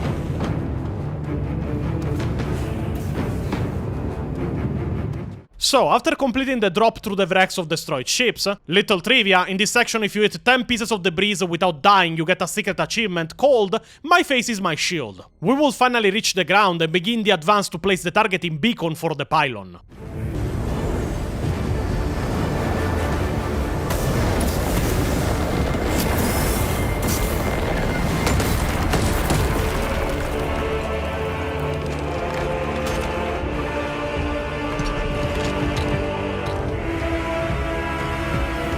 And after fighting a myriad of Chaos forces, we will place the targeting beacon. And as the other squad completed their mission of reactivating the Sword of Atreus, which is a mission you can play in the operations, we will be graced by the sight of the pylon being destroyed by it.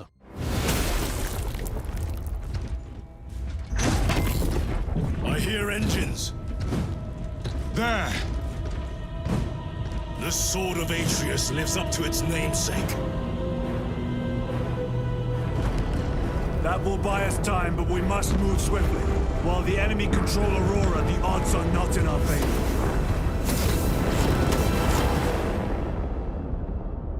So, advancing to the Aurora facility and then inside, fighting every step of the way, we will discover that Project Aurora is situated in an abandoned Necron tomb, and we will need to fight through it to reach Luz and the power source. But finally, we will be face to face with Luz as he prepares to activate Project Aurora.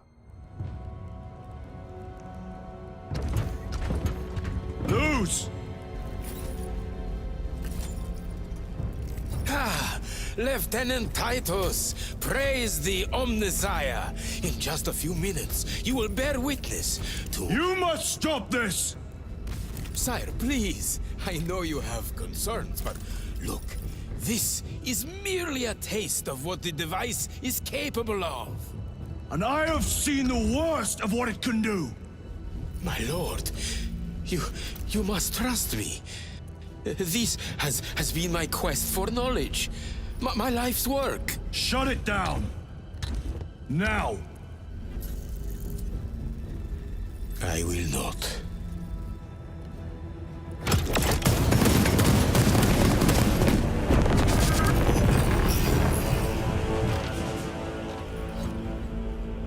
Forgive me, Lord. Time will reveal the purity of my intentions. You tiny grains of sand, prattling as you tumble. Imora. For a moment it seemed you might do my work for me. But alas, I must finish this myself. Witness true power!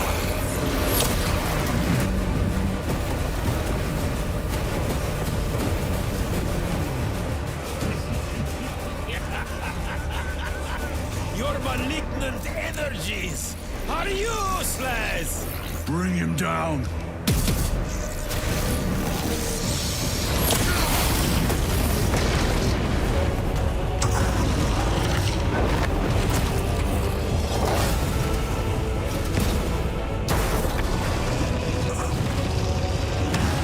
So, after a boss fight with an Hellbrute, we will see truly what Project Aurora was capable of.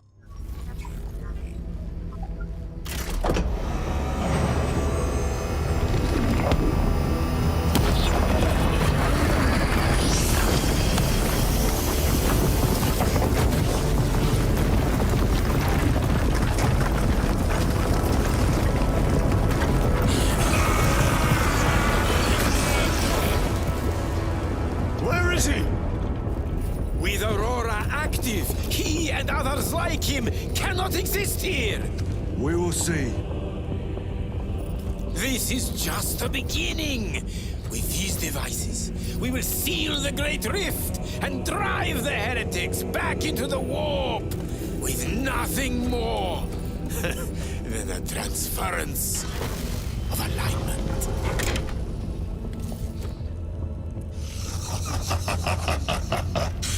What genius!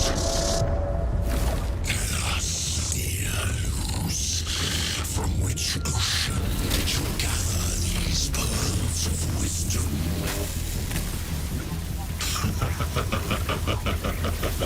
Is it not the dream of every scientist to discover the birthplace of all knowledge? Behold, the source of your inspiration!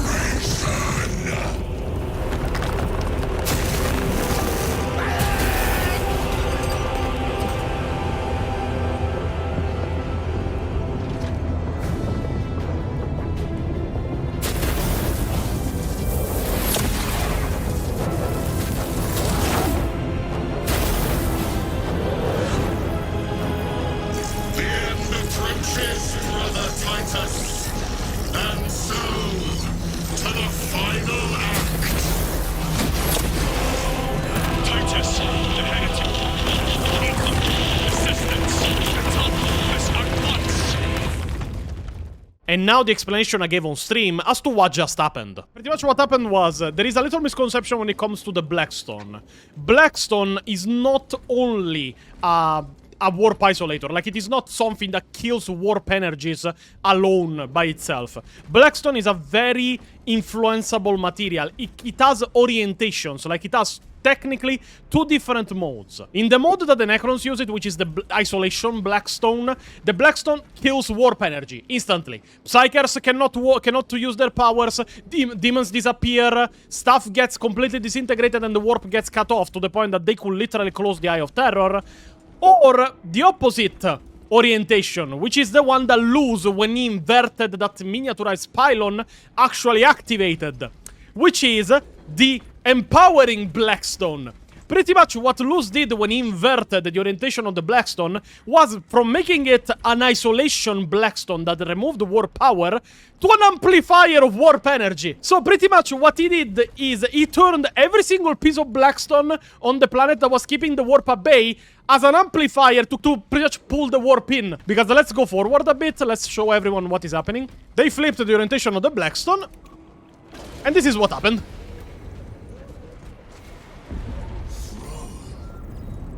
It is worse than I could have imagined. You don't say. That pillar floods the land with corruption. Seems fine to me. Come in. So yes, Nozick, Luz, everyone but Titus was manipulated by Miura to activate Project Aurora and change the alignment of the Blackstone, so that instead of repelling warp energies, it would amplify them massively. After fighting through the Chaos Forces, while observing the Cadians going insane only by the amount of warp energies enveloping the planet, we will finally reach Acheran on the battlefields. I like your rewrite of the Primaris using the Raptor, because it makes sense. What Games Workshop did doesn't. We failed to stop Luz. I could see that. It was tainted. Yeah, Acheran cooked with that one. The size of a small cruiser. 3 volleys from the resilient, not a scratch on that pillar. If it has a weakness, He failed to stop Luz. what it is. Oh shit. If we can destroy that, where is it? We do not know. You call that a solution? What is the alternative? There is a field around the pillar, impenetrable to our ordnance. We have observed their forces passing through it on foot. We must get close enough to see if we can do the same. Proceed through those doors. We make our assault imminently. Alright, Acheran.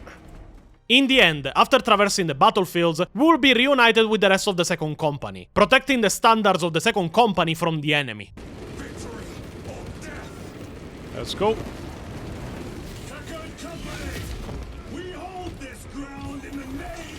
Direct us to the enemy. Thank you for the follow, Jassy. Come on, Pio. Kill them. I'm shooting. The battle will proceed until an unexpected guest showed up to join it.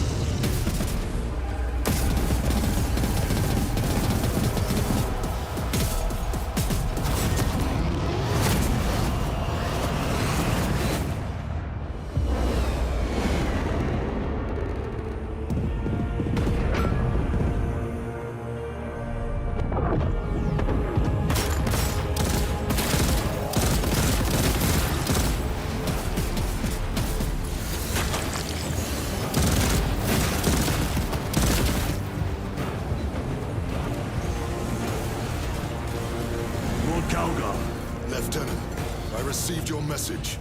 Briefly.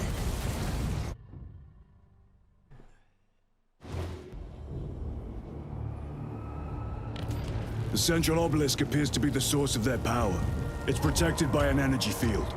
Give me a solution. We've hit that shield with everything we've got. Nothing gets through. My lord! There may be a way. In the catacombs, Lu said all it took was a transference of alignment. And then he inverted something. An object. What of it? It was identical to that obelisk.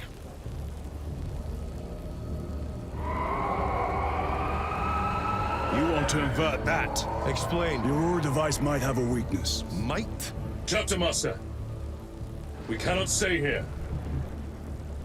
Lieutenant, you stand by Sergeant Gadriel's assessment. I do. Captain Akaran, muster your company. Aye, Chapter Master.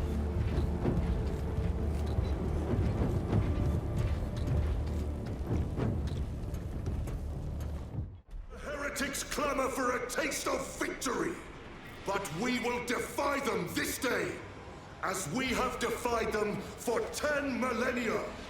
We are the sons of Ultramar, servants to the Emperor and guardians of the Imperium. Let these wretches feel the wrath of ancient vengeance! See, Leandros, that's how you do a speech. My lord, our vanguard forces are through the field. Hit them hard, Captain! Yes, lord. All forces, fire at will! Charge, Pio, charge! Fighting through the battlefield of Chaos Forces, our squad would invert the alignment of all the pylons by force, weakening the Chaos Forces and even the Lord of Change present on the battlefield, with the addition of one of the coolest scenes in the game too.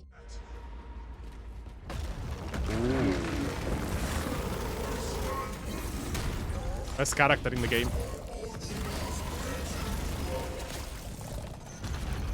Where are the traitors? They are everywhere. Honored brother, join us, and you may sate your rage and aid our cause. Lead me to the slaughter! Onward. Because he fucked up the Horus Heresy lore. Saturn Gate. Oh. Go for it. I'm happy now. I love Baltus. It is then that we will reunite with our brothers on the battlefields, just before they will be slowed in time by an attack of the Lord of Change. We will be protected by a destroyed tank, Calgar instead by his Iron Halo, and it is then that we will enter the warp for the final battle.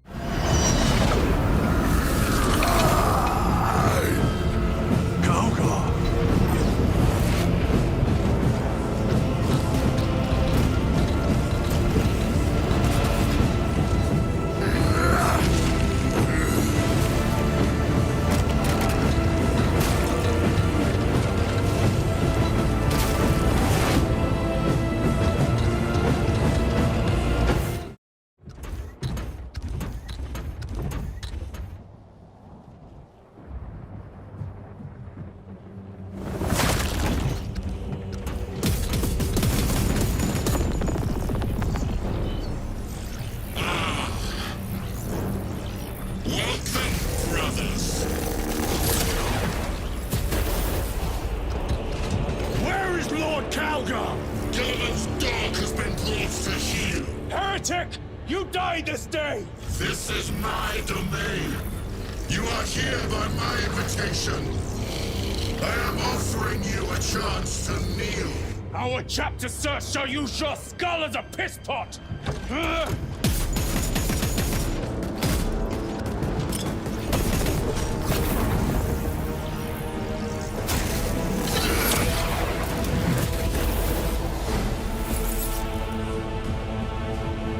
Look!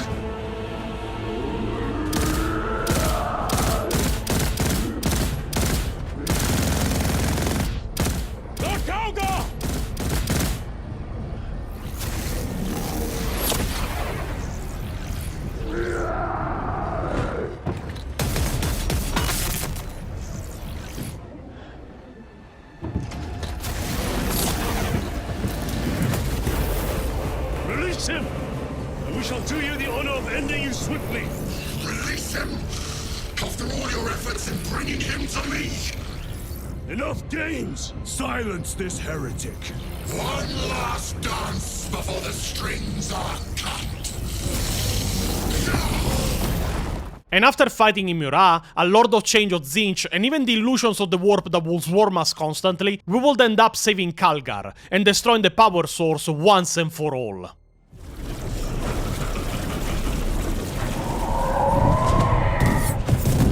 Cover me!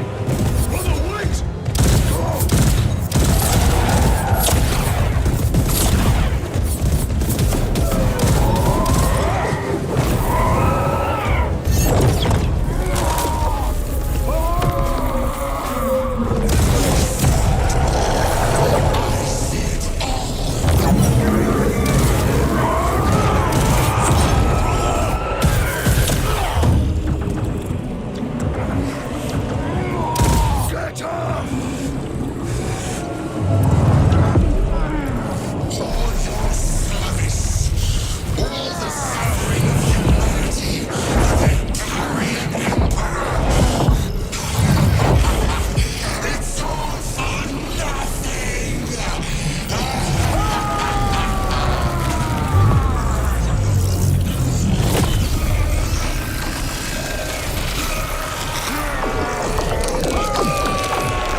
Brother, it is over. You did it. Brother!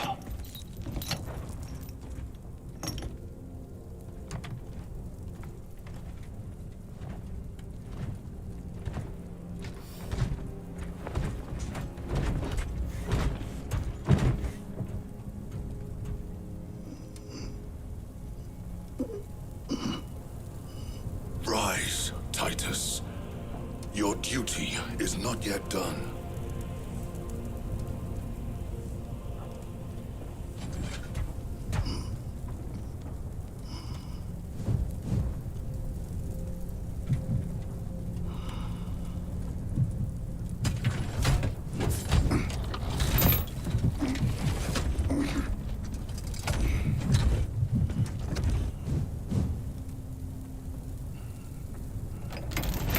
For the Emperor!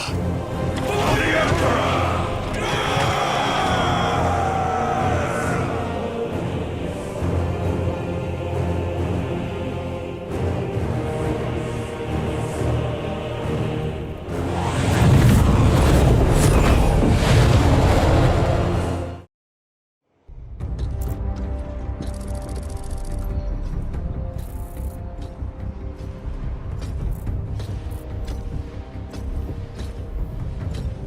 Lieutenant Demetrian Titus, your decisive actions have saved this system from ruin. And so it is with great pride that I now present you with an honor worthy of your deeds. The Laurels of Victory. Let every warrior of the Adeptus Astartes see that here stands the true measure of a son of Guilliman. For the glory of Ultramar! Courage and honor! Company dismissed. Forgive me, brother, that it took me so long to bring you home. My lord, that's... Fierce was my wrath when I learned of your detention. In their arrogant suspicion, the Inquisition failed to recognize the truth. That no evil will ever overcome a devotion such as yours. Thank you, my lord. There is a mission. It will take you away from the Second Company for a time. As you command, Chapter Master. The Brother Chaplain will brief you. It was he that suggested you for the task. My lord, the Sword of Kalth is ready to depart. Thank you, Captain. My ship will convey you to your destination. I shall be glad of your company. Titus, it has been an honor. It has indeed, my captain. I hear you'll be taking your leave of us. Not for too long, I hope. Emperor guide you. And you, sir.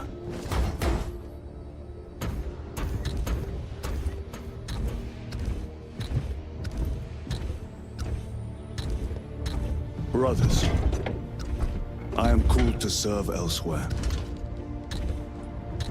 You'll be missed, my lord. I will not forget the blood we have drawn together. Nor shall we. I owe you both a debt. You have restored my faith in brotherhood. We shall await your return. Courage and honor. Courage and honor.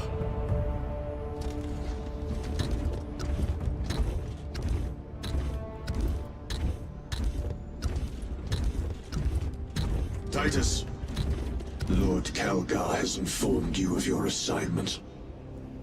Good. I will brief you en route. You are joining us? I am. Very good, my lord. You have done well. You have won the trust of your brothers. And of the Chapter Master. But know this, Titus. The stain of suspicion never completely fades. I will be watching you. Should you falter on the path, for even a moment. I will show no mercy. Leandros. My lord, it is time. This motherfucker is still alive, and he was also the chaplain annoying you for the entire game. Great. And this is where the story of Space Marine 2 ends, but not where the story of Titus ends. So, let's move to the aftermath. Before the screen goes black though, follow us on Twitch. You could have seen all of this live. So, now we need to talk about everything that happened after in the story of Demetrian Titus. And the first event, which is the mission that Leandros as a chaplain are recommended him for, was an assault on the planet of Zsah'uj. Now, I probably won't be able to use the animation in the YouTube video itself because of possible copyright problems. So just in case, we will use stills to explain our points. But you can find the uncensored version on Patreon if you want to see it. Titus will be deployed on Zsah'uj together with a squad composed by another 3 battle brother: Icaron, Levantus, and his old mentor and original recruiter, Veteran Sergeant Metaurus. That will require a rant of his own before the end of the video because his character makes no sense, but let's not get ahead of ourselves. Now, Zsah'uj by itself is a weird planet. To put it simply, it is a complete and utter wasteland of death. A planet composed by ruined cathedrals and remnants of past wars. That has become home to a sizable chaos cult, specifically dedicated to the chaos god of Tzeentch. Titus will be deployed on the planet with the other 3 marines and carrying an armored sarcophagus containing a Psyker of the Adeptus Astra Telepathica. And yeah, it is visible he is because he has symbols of the Astra Telepathica everywhere, from the sarcophagus to his clothes, all to destroy an apostate relic present on the world, or in this case, a giant statue of a Lord of Change. And once that objective was completed, relay the position of the temple to bomb it from orbit to ashes. And obviously, the chance of mortality is absolute. Fucking Leandros even proposes Titus for missions that he knows he will not come back from. After deploying by drop pod on the ground and fighting a small small army of cultists that charge against their positions, the Marines will move deeper into the canyon to reach the temple. There they would also fight a small horde of Zangors, demons of Tzeentch, and dispatch them without any kind of delay. But when they reach the statue, and after they deploy the Psyker that created a psychic shielding against the chaos energies around them, they will start shooting at the statue to destroy it. But it is then that a mutant sorceress will emerge from the statue, who will manage to stop time and kill the astropath, freezing everything in place, including the Marines. She will reach every single one of them and would assault not their bodies, but their minds, leaving Icaron and Levantus dead before reaching Metaurus. From his visions we learn that she was using their fears and manifesting them into reality to kill them. The fear of Metaurus, the man that so many centuries ago recruited a boy full of pain, hatred, and that had never known any fear, was that Titus will grow up to become a champion of chaos. Once that fear materialized, Chaos Titus will stab him in the side of his armor, leaving him down almost dead. But all of this would end when she reached Titus. As she entered his mind, she saw the boy that Metaurus had recruited, walking while dragging behind himself an ultramarine combat knife. And the boy will notice the sorceress. He will charge against her, growing in age at every step until he was a fully armored space marine, grabbing her staff and shattering it. It is then that we return to reality, time unfreezing as the staff was broken, with Titus holding that same knife as he charged the sorceress, that tried to escape by leaping, but Titus will jump after her, cutting her in half with the knife with a single fluent motion. As the bullets exploded the statue to pieces and emitted a beam of light in orbit, which alerted the battle barge of the location that needed orbital bombardment. Metaurus was down wounded as Titus grabbed him and started dragging him away. When they deployed here, they knew that they would be killed in the bombardment, but Titus was not of the same idea. He dragged Metaurus to safety, with Metaurus telling him that their duty was done and that it was time to go, but with Titus answering in a very simple way. Not yet, old man.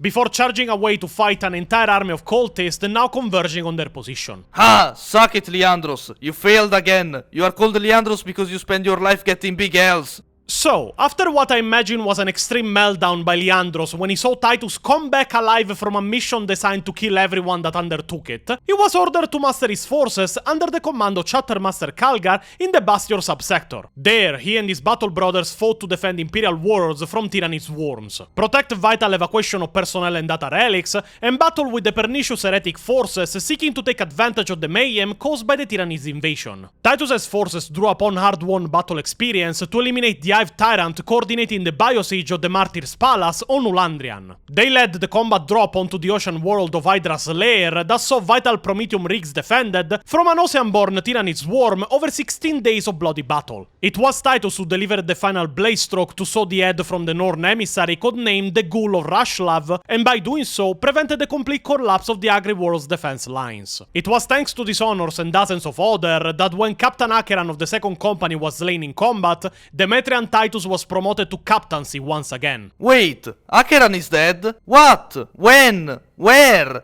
Giulio, please do the honors. Acheran's illustrious service came to an end upon the hive world of Trig, a vital and seemingly loyal stronghold that safeguarded the Plymouth system from Tyrannid incursion. After a Monitorum survey vessel and its escort of Mordian Iron Guard disappeared, letting out a single psychic scream before vanishing without a trace, Acheran led a strike force to investigate, accompanied by his decorated lieutenant, Brother Chiron. What they found was a powerful G-Stealer cult embedded in the primary hive, their influence stretching from the Undercity all the way up to the spires, poised to crack open the world's defenses when the Tyranids arrived. The cult's uprising had already begun, and threatened to spread across the planet. In order to contain it, Acheran chose to activate the Hive's anti-atomic lockdown protocols, sealing his entire force inside the city with a nearly endless horde of enraged cultists. This noble choice, to sacrifice himself and his brothers, kept the Gene-Stealer's cult bottled up, and saved the world and the vulnerable sector from certain doom. Every last space marine that landed on Trig was slowly worn down in a series of increasingly desperate battles. When the Imperial reinforcements arrived to purge the last of the cult, they discovered that Acheran, Chiron, and the rest of their brothers had sold their lives to cull untold numbers of Xenos hybrids. So, not only is Acheran dead, but also Chiron, and they killed both of them off screen in a random article? Correct. And I thought my opinion of Games Workshop couldn't go any lower. Well, also the rest of this lore is new. It comes from the new edition of the 500 Worlds Titus manual. Have you seen the artwork of Gadriel in that manual? No? Why? Look at it.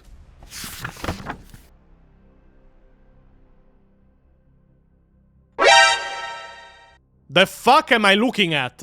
Gadriel, obviously. Gadriel after he ingested several tons of Space Marine grade acid tablets. The fuck? Now Captain once more, Titus had as his main duty the defense of the borders of the great realm of Ultramar from any danger. His first task will be the reclamation of the 500 worlds of Ultramar once again, and Titus will strategically lead his forces to victory after victory. Unfortunately not from the battlefields anymore, but from the strategium of his ship. It is thanks to their continuous efforts to protect their territories and win every battle in front of them that Captain Titus and his inner circle of advisors and counselors have gained the moniker of Wardens of Ultramar. The last recorded event involving Titus directly for now was when he led the war on Novamagnor against Necron forces, where he himself, together with his brothers in arms, led an assault underground towards the tomb complex from where the alien forces, led by Necros or Ammentar, had spewed out.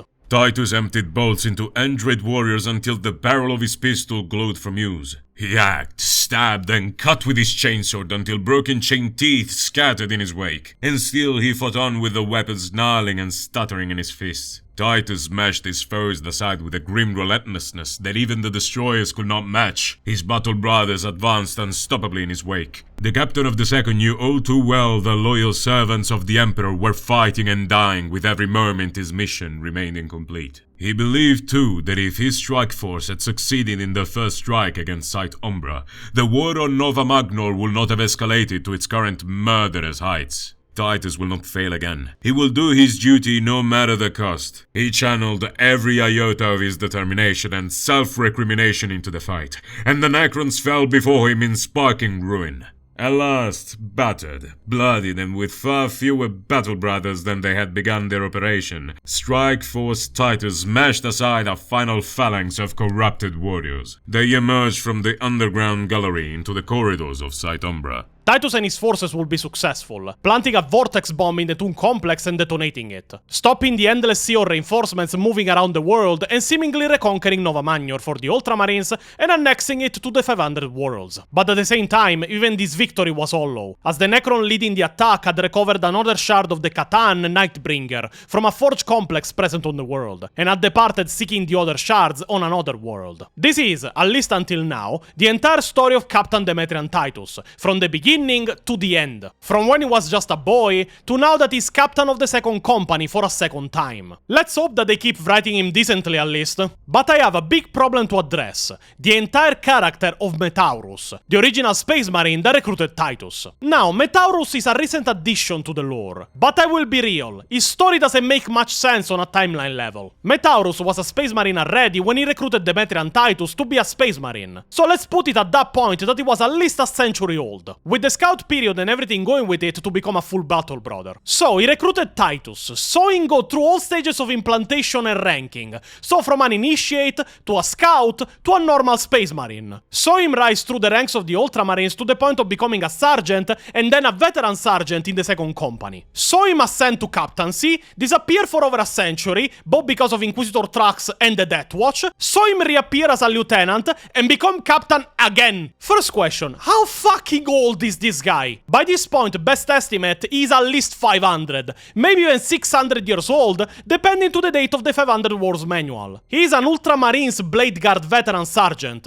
which is an high rank in the Ultramarines chapter, and even the 500 Wars manual acknowledges that he's one of the oldest Ultramarines. But his ranking at this point makes no sense. You have to keep in mind that Space Marines usually have a lifespan between 100 and 200 years, because usually they die in battle between those periods. And usually an higher rank of seniority is achieved in the Space Marines chapters only when the Marine outranking you by a direct position dies. It is how Titus became captain for the first time. His predecessor died, and he was the veteran sergeant of his squad. So you want to tell me that while Hageman, Titus, Sicarius and everybody else was rising in ranks, this guy was just stuck being a sergeant in the first company? Veterans of the first company usually are the first choice to replace captains when they die, and there is no direct replacement in their company. This guy has been around for 500 plus years and he's still just a veteran sergeant? Why wasn't he made captain of the second company, both when Titus ascended and when he disappeared, and then Sicarius ascended? Was it personal choice, or like it is in my opinion, very shitty writing for a non-programmed character? And do you want to know why I have the theory that it is all shitty writing? Because both in the animation of Secret Level and in the 500 Wars manual, Metaurus has 4 golden studs on his head. 4 golden studs means 200 years of service for the Ultramarines, as it is shown even in Space Marine 2 and the manuals. 1 stud equals 50 years of service. You know who else has 4 studs? Titus. So this guy is far older than Titus, got outranked constantly by literally everyone, stayed a sergeant for probably the last 3 centuries, and has the same service stats that Titus has. And Titus spent a good century between stasis and then the Death Watch. And in all of this, there isn't even an hint of an explanation as to why all of this is even possible written in the codices. Why is he not getting promoted? He could choose to stay a sergeant, but it is his choice. Why doesn't he get more or more valuable service stats? Maybe he got tired with the practice, but once again, it is not written anywhere. Give this character some character. As he is right now, he is the unjustified insert coming from Secret Level. Games Workshop bullshit is very visible here, and to be honest, he is a sorry replacement for Chiron. In fact, Chiron was better. And with this, we covered the full story of Demetrian Titus that we know until now. Hope to see his character maintained and not destroyed like Games Workshop seems to do constantly. And to be honest, I hope to see a better artwork of Gadriel where he doesn't look like a drunk space marine on the toilet. Yeah, this is all well and good, but Danny, I feel that presence closer. Its unnatural energies are getting near. Ah, don't worry about it, the basement is a safe place for all Pios. But there is another thing you should be scared about. And do you want to know what that is? A tax increase? No, Pio, it's what we will cover from the next video onward. Tell me, have you ever heard of something called the Siege of Vrax? Oh merda.